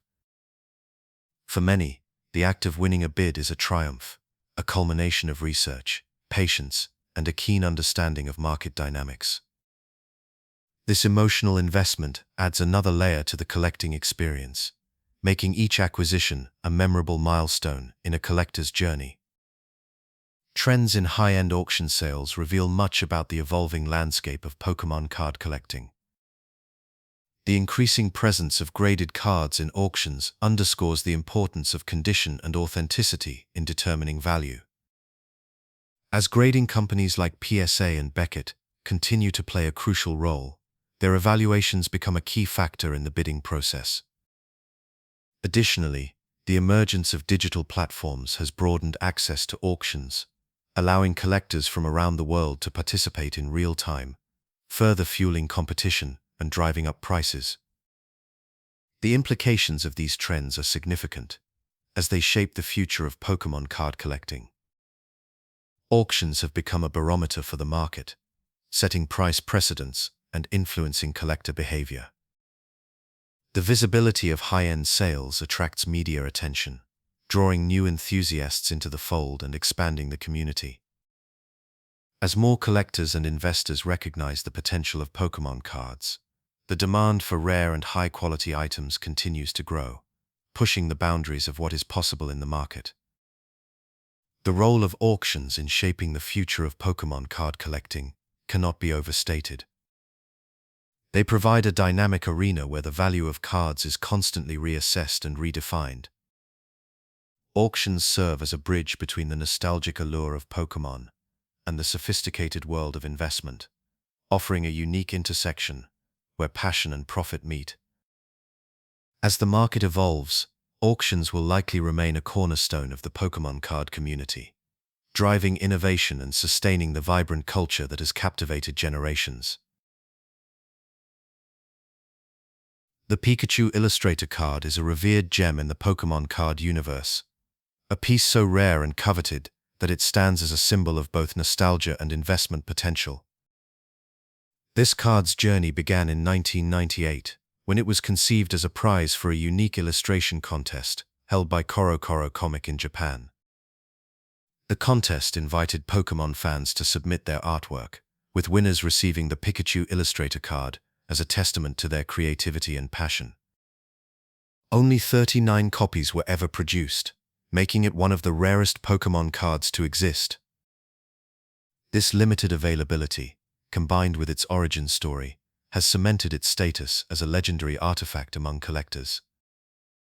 The card itself features a charming illustration of Pikachu, the beloved mascot of the Pokémon franchise, holding a paintbrush and palette. This design, crafted by Atsuko Nishida, captures the playful and creative spirit that the contest aimed to celebrate. The card's text is written in Japanese, adding to its allure and authenticity as a piece of Pokémon history. Unlike other Pokémon cards, the Pikachu Illustrator is classified as a trainer card, further distinguishing it from standard Pokémon cards and enhancing its uniqueness. Over the years, the Pikachu Illustrator card has become a beacon of value and prestige within the collecting community.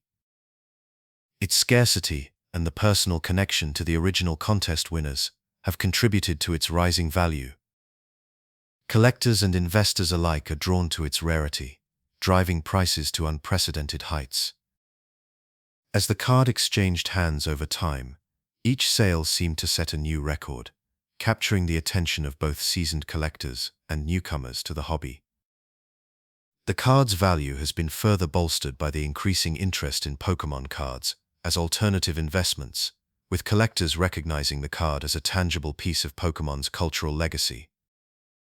Stories abound of collectors who have pursued the Pikachu Illustrator card with fervor, often dedicating years to tracking down this elusive treasure. Some have scoured auctions and private sales, while others have relied on connections within the collecting community to secure a copy. The acquisition of a Pikachu Illustrator card is often seen as a pinnacle achievement, a testament to a collector's dedication and passion for the hobby. These stories of pursuit and acquisition add to the card's mystique, as each new owner becomes a part of its storied history. The record sales of the Pikachu Illustrator card have had a profound impact on the broader Pokémon card market. Each high-profile sale serves as a benchmark, influencing the perceived value of other rare cards and attracting media attention. This visibility has drawn new enthusiasts into the Pokémon card community, eager to explore the potential of collecting as both a hobby and an investment. The card's astronomical prices have also sparked discussions about the nature of value in the world of collectibles, highlighting the delicate balance between nostalgia and financial potential. The legacy of the Pikachu Illustrator card extends beyond its monetary value, symbolizing the enduring allure of Pokémon collecting. It represents a connection to the early days of the franchise, a time when Pokémon was just beginning to capture the hearts of fans around the world. As a piece of Pokémon history, the card embodies the creativity, passion, and community spirit that have driven the franchise's success. For many collectors, owning a Pikachu Illustrator card is not just about the investment. It's about being a custodian of a piece of Pokémon's rich cultural tapestry. Sealed Pokémon products have become a fascinating component of the trading card market, offering a unique blend of nostalgia and investment potential. These products, which include booster boxes, packs, theme decks, and even complete sets, remain untouched by human hands, preserving the mystery and excitement of what lies within. Collectors are drawn to the allure of the unknown, where the possibility of rare and valuable cards hidden inside adds a layer of intrigue. The decision to keep these products sealed is often driven by the anticipation of future value appreciation, as well as the desire to maintain a piece of Pokémon history in its original form. The market for sealed Pokémon products is diverse, with options ranging from vintage booster boxes from the base set era to modern releases that still carry the scent of fresh ink. Each sealed product carries its own story and potential, with older products often commanding higher prices due to their rarity and the nostalgia they evoke. Collectors who possess these items are often seen as custodians of a bygone era, preserving the pristine condition of products that many would have opened in their childhood.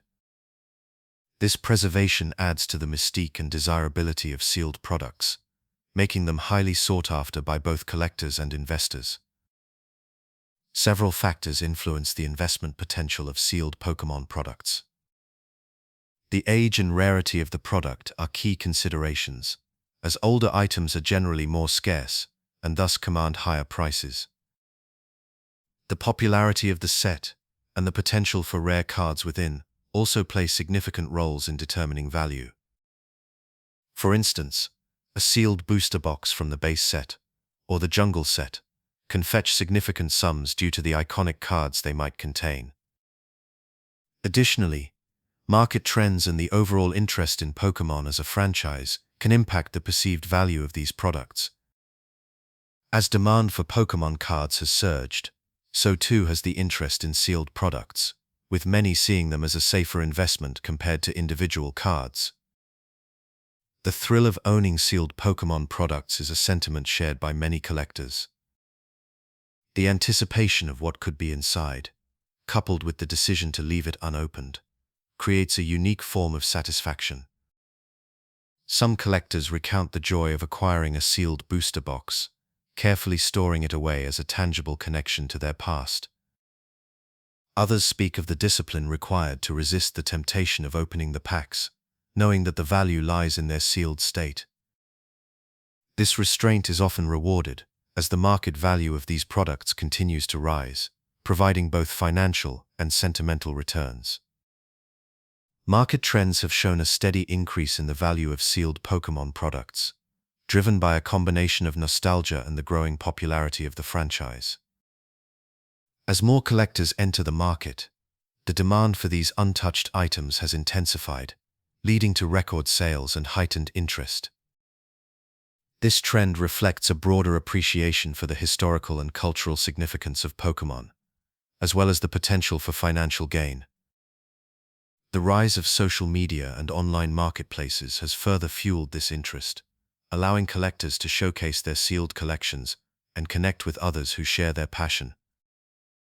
Looking to the future, sealed Pokémon products are likely to remain a cornerstone of the collecting landscape. Their appeal lies not only in their potential for value appreciation, but also in the emotional connection they provide to the past. As the Pokémon franchise continues to evolve, these sealed items will serve as a reminder of its enduring legacy, offering a tangible link to the origins of a phenomenon that has captivated generations. For collectors and investors alike, the decision to keep products sealed is a testament to the timeless allure of Pokémon, a choice that balances the thrill of the unknown with the promise of future rewards. Grading companies have become a cornerstone in the world of Pokémon card collecting, providing a structured way to assess the quality and authenticity of cards. These companies, such as PSA, Beckett, and CGC, have developed rigorous standards and processes to evaluate cards, offering collectors a sense of security and assurance in their investments. As the market for Pokémon cards has grown, so too has the demand for reliable grading services, leading to the expansion of these companies and the introduction of new grading tiers and services. Emerging grading companies have entered the scene, each offering unique features and benefits to collectors. Some focus on providing detailed reports that highlight specific aspects of a card's condition, such as centering, edges, and surface quality. Others offer faster turnaround times or specialized services for particular types of cards, catering to the diverse needs of the collecting community.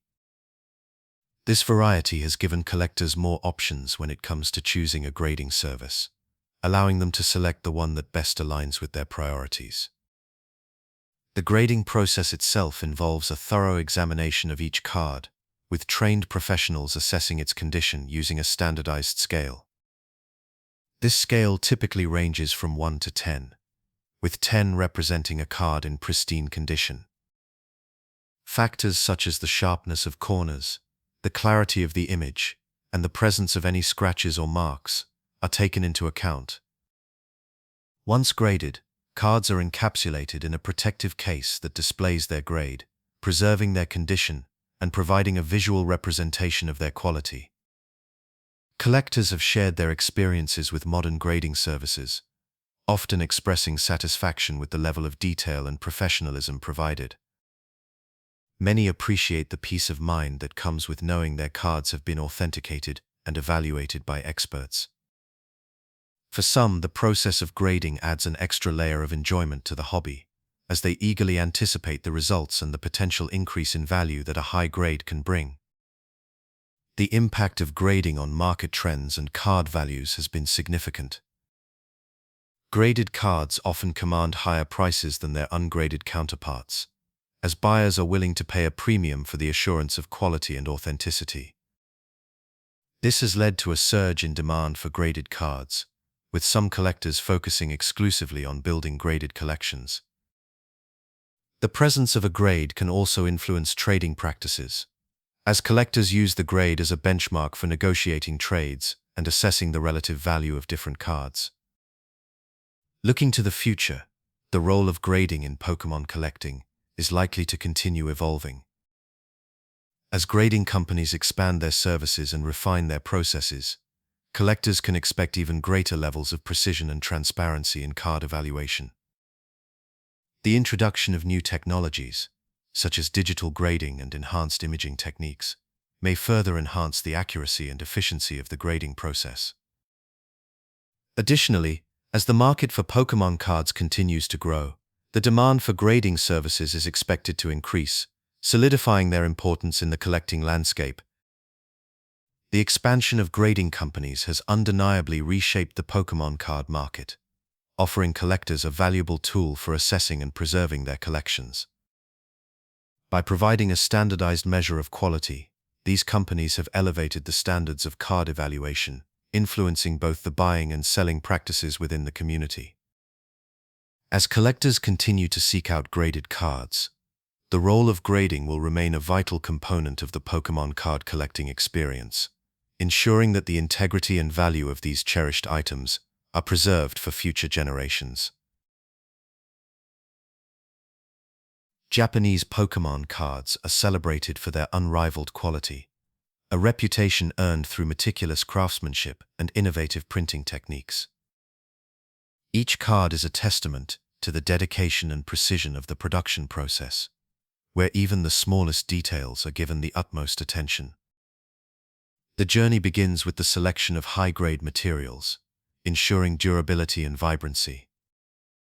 Japanese cards often utilize superior cardstock and advanced printing technology, resulting in images that are crisp and colors that are vivid. This commitment to quality is not just about aesthetics, it is about creating a product that withstands the test of time. The printing process in Japan incorporates techniques that minimize imperfections, such as misprints or off-center images, which are more common in other regions. This meticulous approach includes the use of high-resolution printing methods and rigorous quality control checks at every stage. The result is a card that not only looks stunning, but feels substantial in hand. Collectors often note the difference in texture and weight when comparing Japanese cards to their international counterparts. The smooth finish and precise cuts are hallmarks of Japanese production, contributing to the overall allure and desirability of these cards. When placed side by side with cards from other regions, the distinction in quality is often immediately apparent. International cards, while still beloved, can sometimes suffer from inconsistencies in printing and material quality. This can lead to variations in color saturation and image clarity. Japanese cards, however, maintain a consistent standard that collectors have come to expect and appreciate. This consistency is a key factor in the strong demand for Japanese cards in the global market. Collectors worldwide seek out these cards not only for their beauty, but for the assurance of quality they represent. The appeal of Japanese Pokémon cards extends beyond their physical attributes.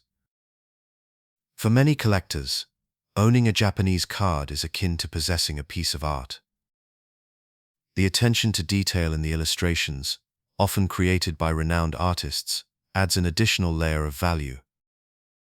These cards capture the essence of Pokémon in a way that resonates deeply with fans, evoking a sense of nostalgia and admiration. Stories from collectors often highlight the joy of acquiring a Japanese card, whether it be through a trade or a lucky pull from a pack. The satisfaction of holding a card that exemplifies such high standards is a significant part of the collecting experience. The impact of Japanese quality on market demand and pricing is profound. Cards produced in Japan often command higher prices, a reflection of their superior craftsmanship and the esteem in which they are held. This premium is not just about rarity or scarcity, it is about the inherent value of a well-made product. Collectors are willing to invest in Japanese cards because they know they are getting a piece of the Pokémon legacy that is both beautiful and enduring. This demand has only increased as more collectors recognize the unique qualities that set Japanese cards apart. The legacy of Japanese printing excellence in the Pokémon card community is enduring. It has set a benchmark for quality that other regions aspire to achieve. This legacy is built on a foundation of innovation and a relentless pursuit of perfection. As the Pokémon card market continues to evolve, the influence of Japanese craftsmanship remains a guiding force. Collectors and fans alike celebrate the artistry and dedication that go into each card, ensuring that Japanese Pokémon cards will continue to be cherished for generations to come. In the Pokémon card market, fluctuations in price have been a constant companion to collectors and investors alike. These shifts are shaped by a complex interplay of supply, demand, and external influences.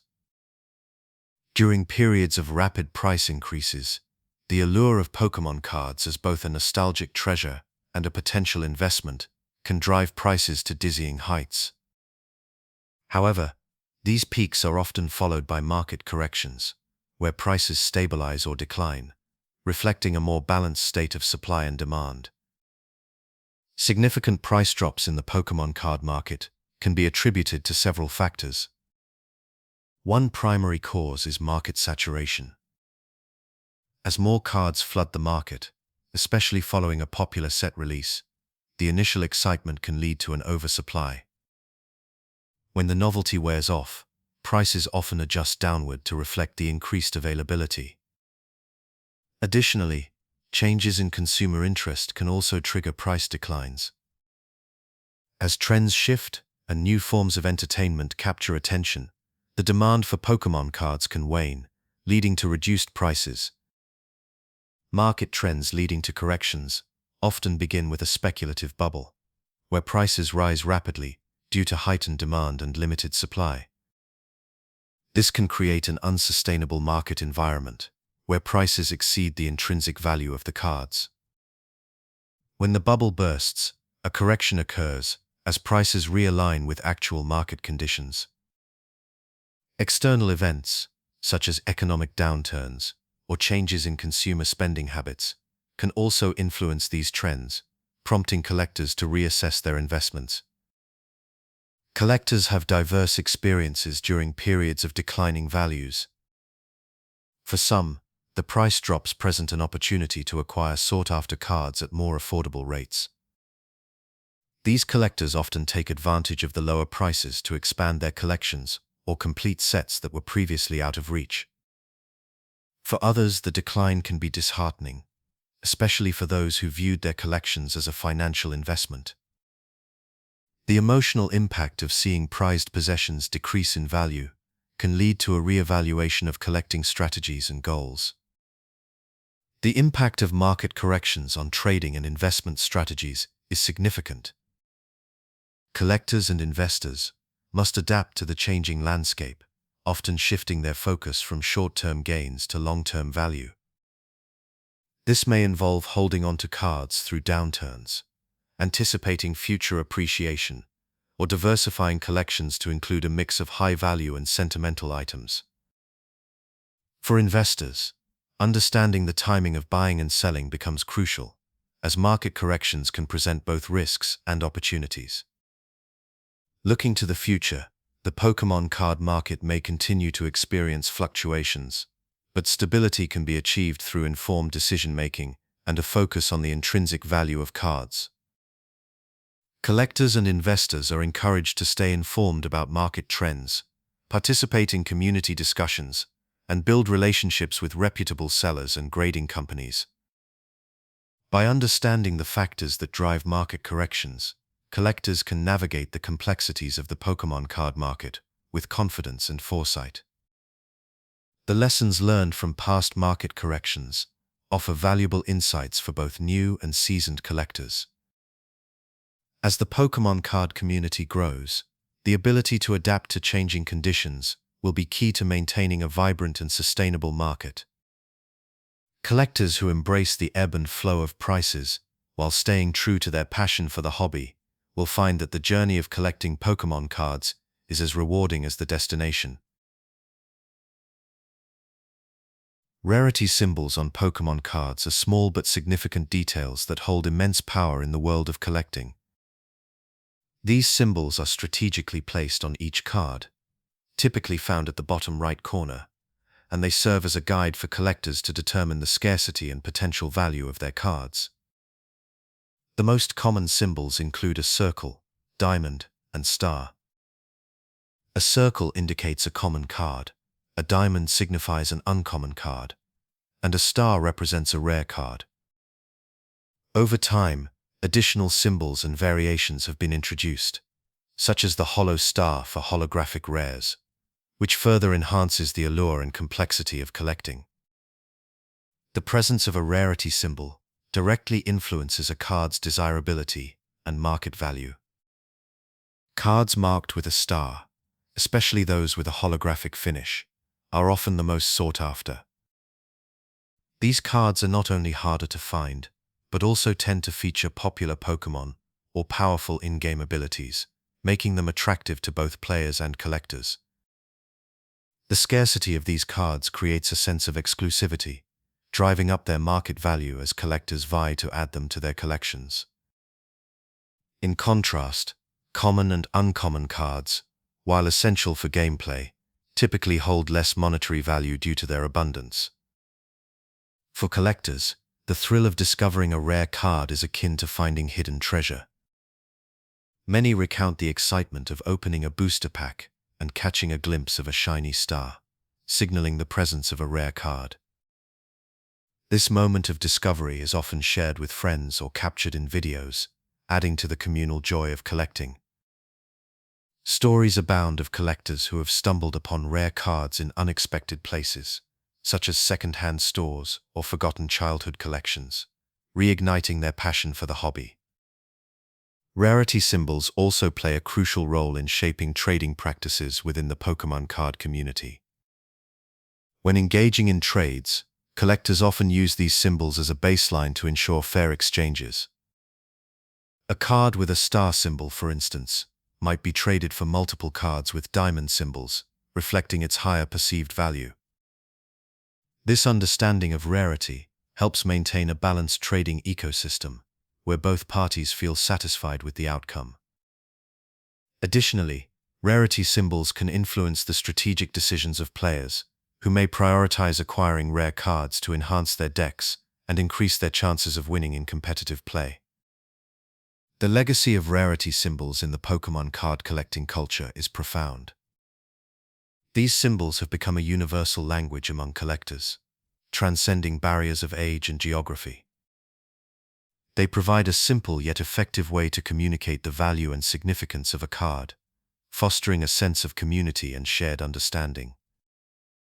As the Pokémon card game continues to evolve, the introduction of new rarity symbols and classifications keeps the collecting experience fresh and exciting, enticing both seasoned collectors and newcomers alike. In the broader context of the Pokémon franchise, rarity symbols serve as a reminder of the thrill of the hunt and the joy of discovery. They encapsulate the essence of what makes collecting Pokémon cards so captivating: the possibility of uncovering a rare gem that holds both personal and monetary value. As collectors continue to explore the vast world of Pokémon cards, rarity symbols will remain an integral part of the journey, guiding them through the intricate landscape of this beloved hobby. The allure of Pokémon cards stretches across decades, inviting both children and adults into a world of colorful creatures and strategic gameplay. At its core, this appeal is deeply rooted in nostalgia, a powerful force that connects the past with the present. Many adults today fondly recall their childhood experiences of trading Pokémon cards on school playgrounds, a time when the simple joy of collecting and trading was paramount. These memories often resurface as they introduce their own children to the hobby, creating a bridge between generations and fostering a shared passion for collecting. Family traditions play a crucial role in nurturing this cross-generational interest. In many households, Pokémon cards are more than just a game. They are a cherished part of family history. Parents who grew up during the Pokémon boom of the late 1990s often pass down their collections to their children, sharing stories of their favorite cards and the thrill of opening booster packs. This tradition of passing down collections not only preserves the physical cards, but also the memories and emotions tied to them. It becomes a rite of passage, a way for parents to connect with their children over a shared interest that transcends age. Nostalgia is a key factor in the enduring popularity of Pokémon cards.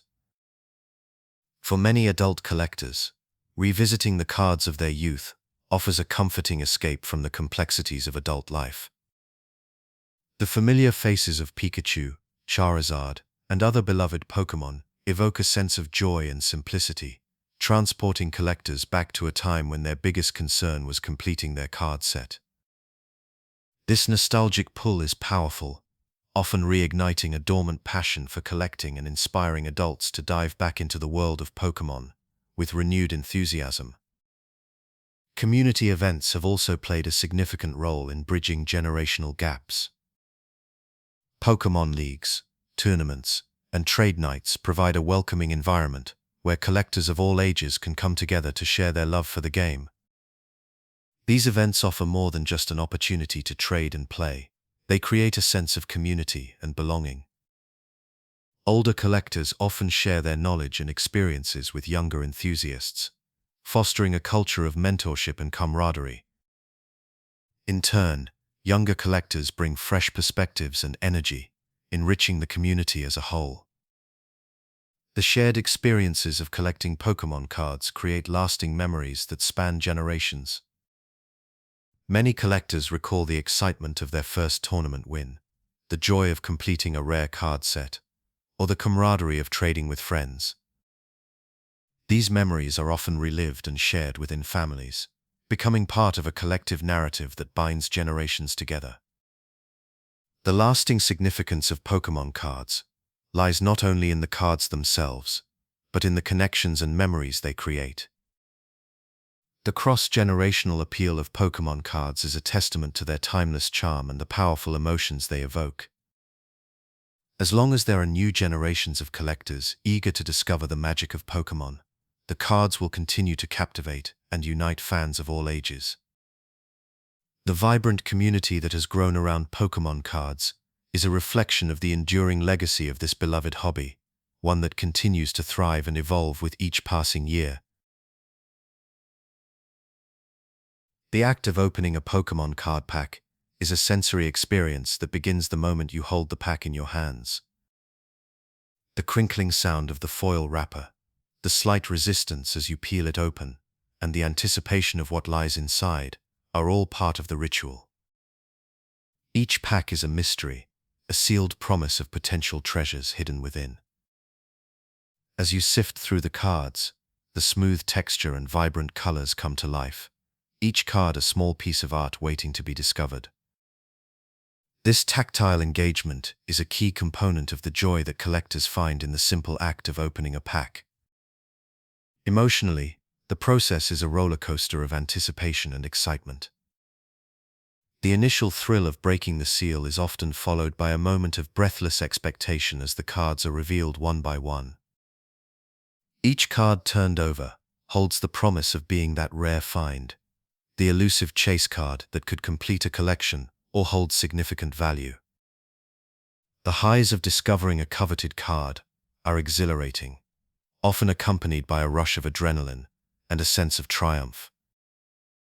Conversely, the lows of a less-than-stellar pack can be disappointing, yet they only fuel the desire to try again, to chase that next high. Collectors often share stories of their most memorable pack openings, moments that stand out in their collecting journey. For some, it might be the first time they pulled a holographic Charizard or a rare Pikachu. For others, it's the unexpected surprise of finding a card they never thought they'd own. These stories are shared with friends and fellow collectors, becoming part of the collective lore of the community. Each tale is a testament to the magic of the moment, a snapshot of the joy and excitement that defines the Pokémon collecting experience. Pack openings also play a significant role in building community engagement. Whether in person at local shops or online through streaming platforms, the shared experience of opening packs creates a bond among collectors. Watching others open packs can be almost as thrilling as doing it yourself, as the excitement is contagious. Online, streamers and YouTubers have turned pack opening into a communal event, where viewers from around the world can share in the anticipation and celebration of each reveal.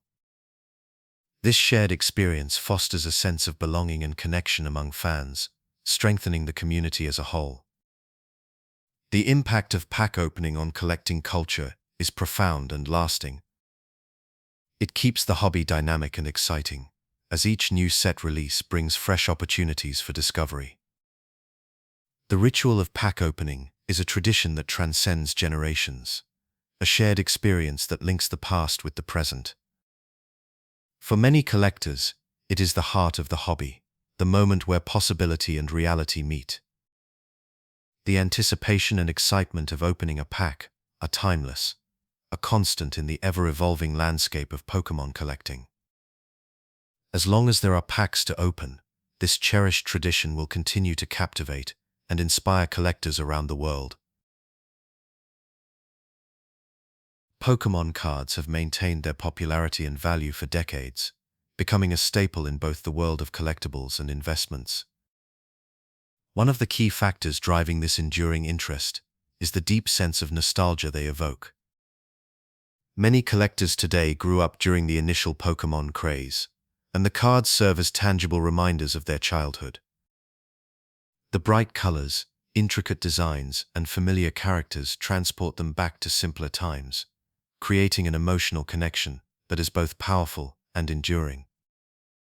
This nostalgia is not just a personal experience, but a shared one, as it connects collectors across generations, fostering a community that celebrates the past while looking forward to the future. The market for Pokémon cards has also evolved significantly, transforming them into valuable assets. This shift is driven by a combination of factors, including rarity, condition, and cultural significance. Cards from the early sets, especially those in mint condition, have become highly sought after, with prices soaring at auctions and private sales. The introduction of grading services has further solidified their status as investment pieces, providing a standardized way to assess and verify the quality of cards. This has attracted not only nostalgic collectors, but also investors looking to capitalize on the growing market. The allure of potentially high returns has brought new attention to the hobby, expanding its reach and appeal. Community engagement plays a crucial role in the sustained popularity of Pokémon cards. Local shops, online forums, and social media platforms serve as gathering places for enthusiasts to share their collections, trade cards, and discuss the latest trends. These interactions create a sense of belonging and camaraderie, as collectors bond over their shared passion. Events like trade nights and tournaments further strengthen these connections, offering opportunities for face-to-face interactions and friendly competition. The community's vibrancy and inclusiveness make it an appealing space for both new and seasoned collectors, ensuring that the hobby remains dynamic and exciting. Market trends also reflect the growing interest in Pokémon cards, as both collectibles and investments. The resurgence of interest in recent years has been fueled by high-profile influencers and media coverage, bringing renewed attention to the hobby. This has led to increased demand, driving up prices and creating a competitive market environment.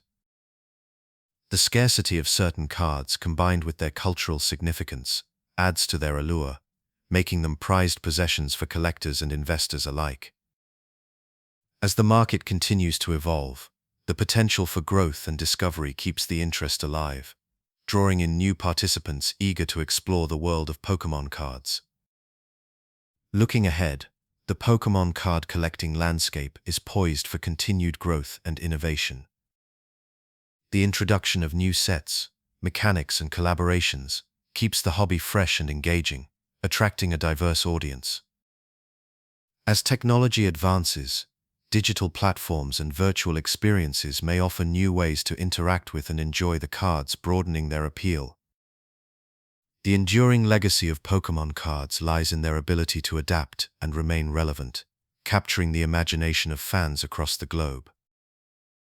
Whether driven by nostalgia, investment potential, or community engagement, the fascination with Pokémon cards shows no signs of waning, ensuring their place in the hearts of collectors for years to come.